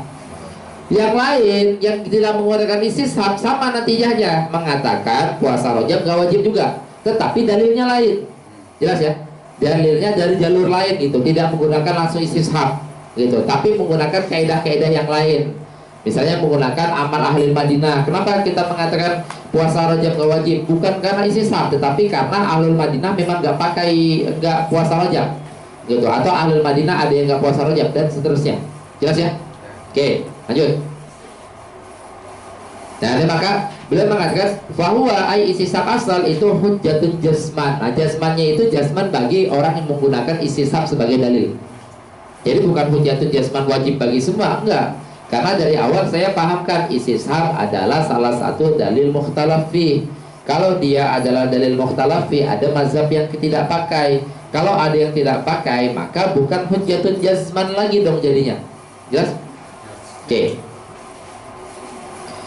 Baru selanjutnya beliau menjelaskan ini istisab yang masyhur nih, masyhur juga, yaitu thubutu syai'in fi zamanil tsani li thubuti fi zamanil awal. Berarti bahasnya itu adalah thubut. Kalau misalnya istisab yang tadi itu adalah nafyu syai'i fi zamanil tsani li nafyi fi zamanil awal, gitu, atau adamu syai'i fi zamanil tsani li adami fi zamanil awal. Oke, selanjutnya wa ammal istishabu al masyhur. Adapun istishab yang masyhur nih, istishab thubuti kita bilang aja gitu namanya biar enak. Apa itu? Wa huwa thubutu amrin fi zamani tsani li thubutihi ay li thubuti hadzal amri fil awal ay fi zamanil awal. Jelas gak? Berarti subutnya sesuatu di zaman tsani gara-gara dia kemarin subut, atau dia tahun lalu subut, atau dia tahun 100 subut. Nah, subutnya dia di tahun sekarang, tapi berdalil gara-gara kemarin ada. Nih, fi zamanil awal fa hujjatun indana. Lihat kata-katanya nih. Fa hujjatun indana dunal Hanafiyah. Indananya berarti siapa indananya? Indah Syafi'iyah. Jadi kalau syarah Mahali saat beliau mengatakan indana, ya Indah Syafi'iyah. Kalau syarahnya Imam Khattab, yaitu syarah Qurratul Ain, yang satu lagi itu yang dipakai di rumah syariah masa lampau, itu adalah kalau beliau mengatakan indana, ya berarti indah Malikiyah, karena beliau itu Malikiyah. Makanya paling selaras kita sebagai thalib Syafi'iyah belajar usul fikihnya, kutub-kutubnya ulama Syafi'iyah dengan syarah-syarahnya syarah-syarah ulama Syafi'iyah. Itu makanya akhirnya yang dipilih menjadi diktatnya kuliah itu kan diktat apa usul fikihnya itu Minhajul Usul Imam Baidawi itu Syafi'iyah, dan juga syarahnya itu Nihayatus Usul yaitu Imam Isnawi Syafi'iyah juga. Itu berarti lurus kita itu. Oke, lanjut. Adapun istisab yang masyhur yaitu istisab subut ini tadi, beliau mengatakan hujjatun indana kan. Ini adalah hujjah indana ai indah Syafi'iyah tanpa Hanafiyah. Berarti ini kita ambil sini aja. Berarti kita lihat di sini al Hanafiyah. La, Hanafiyah tidak menggunakan istisab subut sebagai dalil, gitu. Berarti istisab subut itu apa? Subutnya sesuatu di zaman tsani gara-gara subutnya di zaman awal. Akhirnya berdampaklah kepada salah satu masail fikih. Nah ini masail fikih ini tentang, makanya beliau mengatakan apa? Fahujjatun indana dunal hanafiyati fala zakata indana fi 20 dinaran naqisatan taruju birwajil kamilah bil istishab. Sini aja nih, ini untuk ngejelasin surah fikih ya. Jadi kan zakatnya emas berapa? Berapa gram? 85 gram. Kalau didinarkan berapa? Ya itu tadi tuh 20 dinar. Gitu, 20 dinar itu setara dengan 85 gram. Kisaran itulah pokoknya. Nah, maka 20 dinar itu sudah wajib zakat. Kalau dirham berapa zakatnya? Kok malah 7? Di dirham malah ratusan lah. Kalian udah lewat zakat belum? Iya. Dia bilang kan nisabnya? Iya. Iya. Ya, terus berapa dirham? 200 berapa? Iya. 25. Hah? Ini kalau dihitung dirham itu kan perak kan? Nah itu maksudnya zakat nisab perak. Kalau di dirhamnya itu berapa koin itu nanti? Sekitar berapa dirham itu nanti? Kisaran itulah. Oke. Sekarang yang kita lihat itu adalah yang dinar. Dinar itu 20 dinar nisabnya. Nah, kan zakat itu wajib harus memenuhi dua hal kan? Yang pertama wujubuz zakat. Nah, ini saya buat satu kolom ini untuk bikin penjelasan wujubuz zakat. Wujubuz zakat itu kan wajib kalau mengenai dua hal. Yang pertama, nisab sama al-haul. Nah, haul di sini adalah haul menggunakan patokan tahun apa? Tahun Komariah. Tahun gajah. Tahun Komariah atau tahun Hijriah. Gitu. Jadi kalian-kalian kalau misalnya memang udah punya harta yang sampai nisab, ada nggak kalian di sini yang udah harta pribadi sampai nisab? Ayo, ya saya husnuzonnya ada ya, ada. Itu berarti benar-benar harus diperhatikan ini zakatnya, gitu. Zakat itu benar-benar wajib banget diperhatikan, kayak gitu. Karena zakat itu ya salah satu inti zakat itu kan mencucikan harta. Karena kita selalu beranggapan harta Imam Ghazali itu mengatakan harta atau sesuatu yang memang benar-benar halal mahar itu maksudnya murni, pure halalnya, itu hanya air hujan yang turun dan kita tampung langsung pakai mulut. Itu yang murni halalnya. Sedangkan kalau yang lain-lain lah, semuanya itu udah terkontaminasi. Apapun itu, harta kita misalnya, atau kita merasa punya tanah, bagaimana misalnya dulu ini adalah warisan dan dulu ada sengketa, atau misalnya uang-uang atau apapun itu. Makanya hatta Imam Ghazali mengatakan gitu. Itu juga yang dimaksud air hujan itu yang jatuh langsung ke mulut kita. Kalau air hujannya sempat jatuh ke genteng orang, nah itu udah. Nah, itu. Jadi dia udah melewati genteng orang. Kayak gitu. Berarti udah nggak ini lagi, nggak murni lagi. Gitu. Kalau misalnya itunya sempat jatuh ke jalanan, udah nggak murni lagi. Karena bisa jadi ini hak orang atau apapun itu. Itu hanya satu kemungkinan saja. Satu kemungkinan sesuatu yang halalnya murni. Yang lain udah nggak ada. Itu tidak ada lagi. Oke, lanjut. Kita kalau ngelihat dosa yang ngelihat orang gitu kan, astagfirullah gitu. Kalau ngelihat pahala ini saya banget ini kayaknya gitu. Oke. Jelas sekali. Lanjut. Berarti yang dimaksud haul ini haul Komariah ya. Gitu. Tahunnya tahun Komariah berarti gini. Kalian kalau nanti atau sekarang beberapa yang udah punya harta sampai nisab atau udah sampai wajib zakat, atau suatu saat nanti kalian itu orang-orang yang memiliki harta sampai wajib zakat, kita tuh kalau bisa berdoa kita semoga menjadi salah satu ahlus zakat. Kalau bisa zakatnya itu 1 M, gitu. Karena kita jangan 1 M besar banget. Berarti yang kita mampukan adalah kalau zakatnya aja 1 M, harta kita seberapa?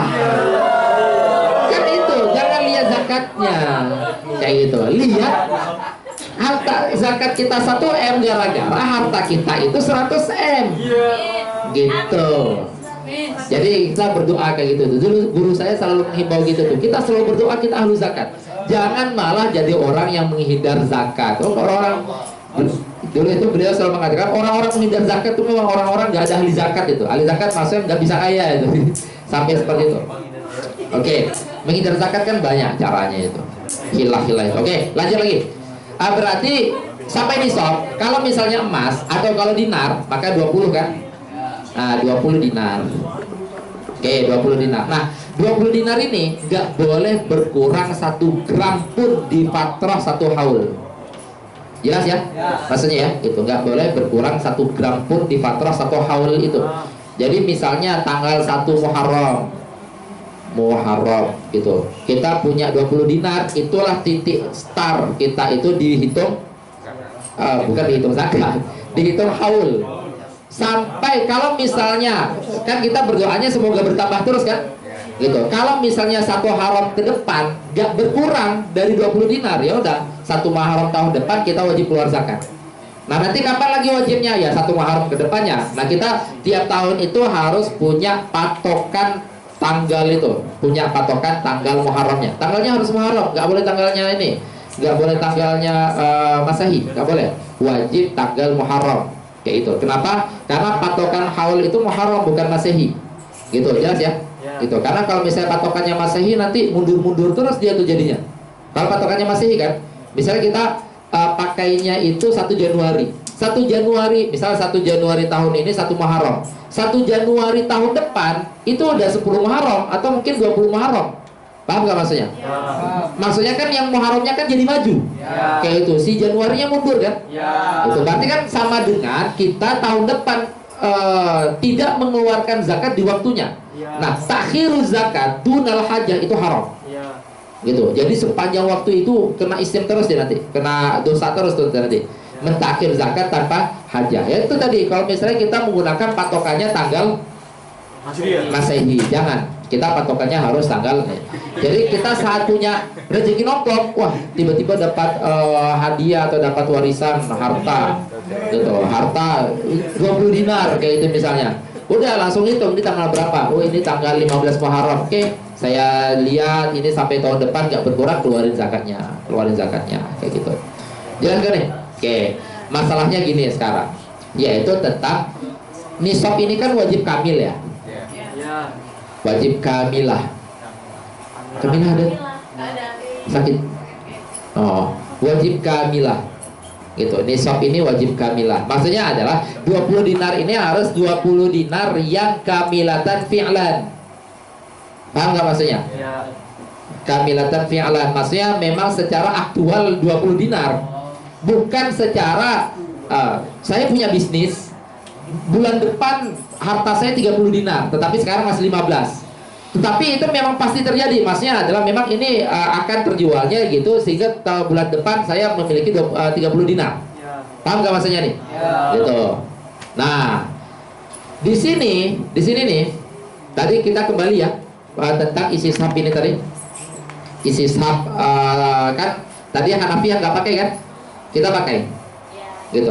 Hanafiyah nggak pakai berarti mereka mengatakan bahwasanya nggak menghukumi hukum kedua sebagaimana hukum yang ada di hukum pertama. Jelas kan? Nah, ini nanti kembali kepada al-mal ar-ra'ij. Pernah dengar ini nggak di fikih? Ra'ijah. Hah? Apa? Ya? Laku. Laku terjual. Yang apa? Berkih. Laku kan? Nah, tapi rawi taruju ro'ijah. Tapi ini maksudnya adalah lebih kepada harta yang suatu saat nanti kita akan bertambah. Misalnya kita hari ini masih memiliki 15, atau kita mengatakan kita akan memiliki 20 tapi suatu saat nanti. Gitu, di suatu saat nanti. Kenapa? Karena lakunya ro'ijnya nanti. Sehingga akhirnya kita memiliki nisab itu nanti. Jelas gak? Gitu. Nah, kita pengguna isi sahab kan? Sehingga akhirnya isi sahab kita menghukumi keadaan nanti sebagaimana keadaan sekarang. Paham gak? Ya. Sekarang harta kita masih 15 misalnya. Memang benar nanti itu kita kalau ini laku atau ini ro'id taruju biruwajil ro'ijah atau biruwajil kamilah. Kalau ini nanti akan terjual atau akan laku atau apapun itu, harta kita memang sampai nisab. Ya. Tapi kan nggak ada kepastian. Kita menghukumi yang sekarang aja. Ya. Nah, indana menghukumi suatu zaman sani dengan apa yang terjadi zaman awal. Kalau zaman awal kita memiliki 15, akhirnya kita hukumi zaman sani juga masih 15. Paham ya? Maka dari itu akhirnya mazhab Syafi'i tidak mewajibkan zakat kepada yang memiliki nisab tetapi nisab naqisoh. Naqisoh yang dimaksud di situ adalah hanya sebatas potensi. Jelas ya? Ya. Sedangkan Hanafiyah gara-gara nggak pakai isi sahab ini, mereka kalau mengatakan kamu sekarang punya harta berapa? 19 gitu. Ada kemungkinan nggak bisa jadi 25? Ada. Ya udah kamu wajib zakat sekarang. Paham nggak maksudnya? Ya. Gitu. Kenapa? Karena mereka menggunakan potensial. Potensial itu dalam artian mereka menghukupkan zaman sani. Ya apa? Mereka tidak menghukupkan zaman sani sebagaimana yang terjadi zaman awal. Kenapa? Karena mereka tidak menggunakan istishab subut. Kalau kita menggunakan istishab, karena kita sekarang masih 19, akhirnya oh ya udah belum wajib zakat. Kenapa? Karena kita tidak mengistishabkan ke nanti. Jelas ya? Kita hanya menghukupkan yang sekarang saja. Berarti nanti juga seperti sekarang. Gitu. Sehingga kapan wajib zakat? Saat kita memang benar-benar punya harta 20 dinar kamilatan fi'lan. Paham ya? Gitu. Nah, akhirnya di sinilah muncul muncul tentang furu fikihnya tadi itu. Apa itu furu fikihnya? Nah, beliau mengatakan fahujjatun indana. Kayak gitu. Apa isi sab ini nih? Isi sab subut itu hujjatun indana.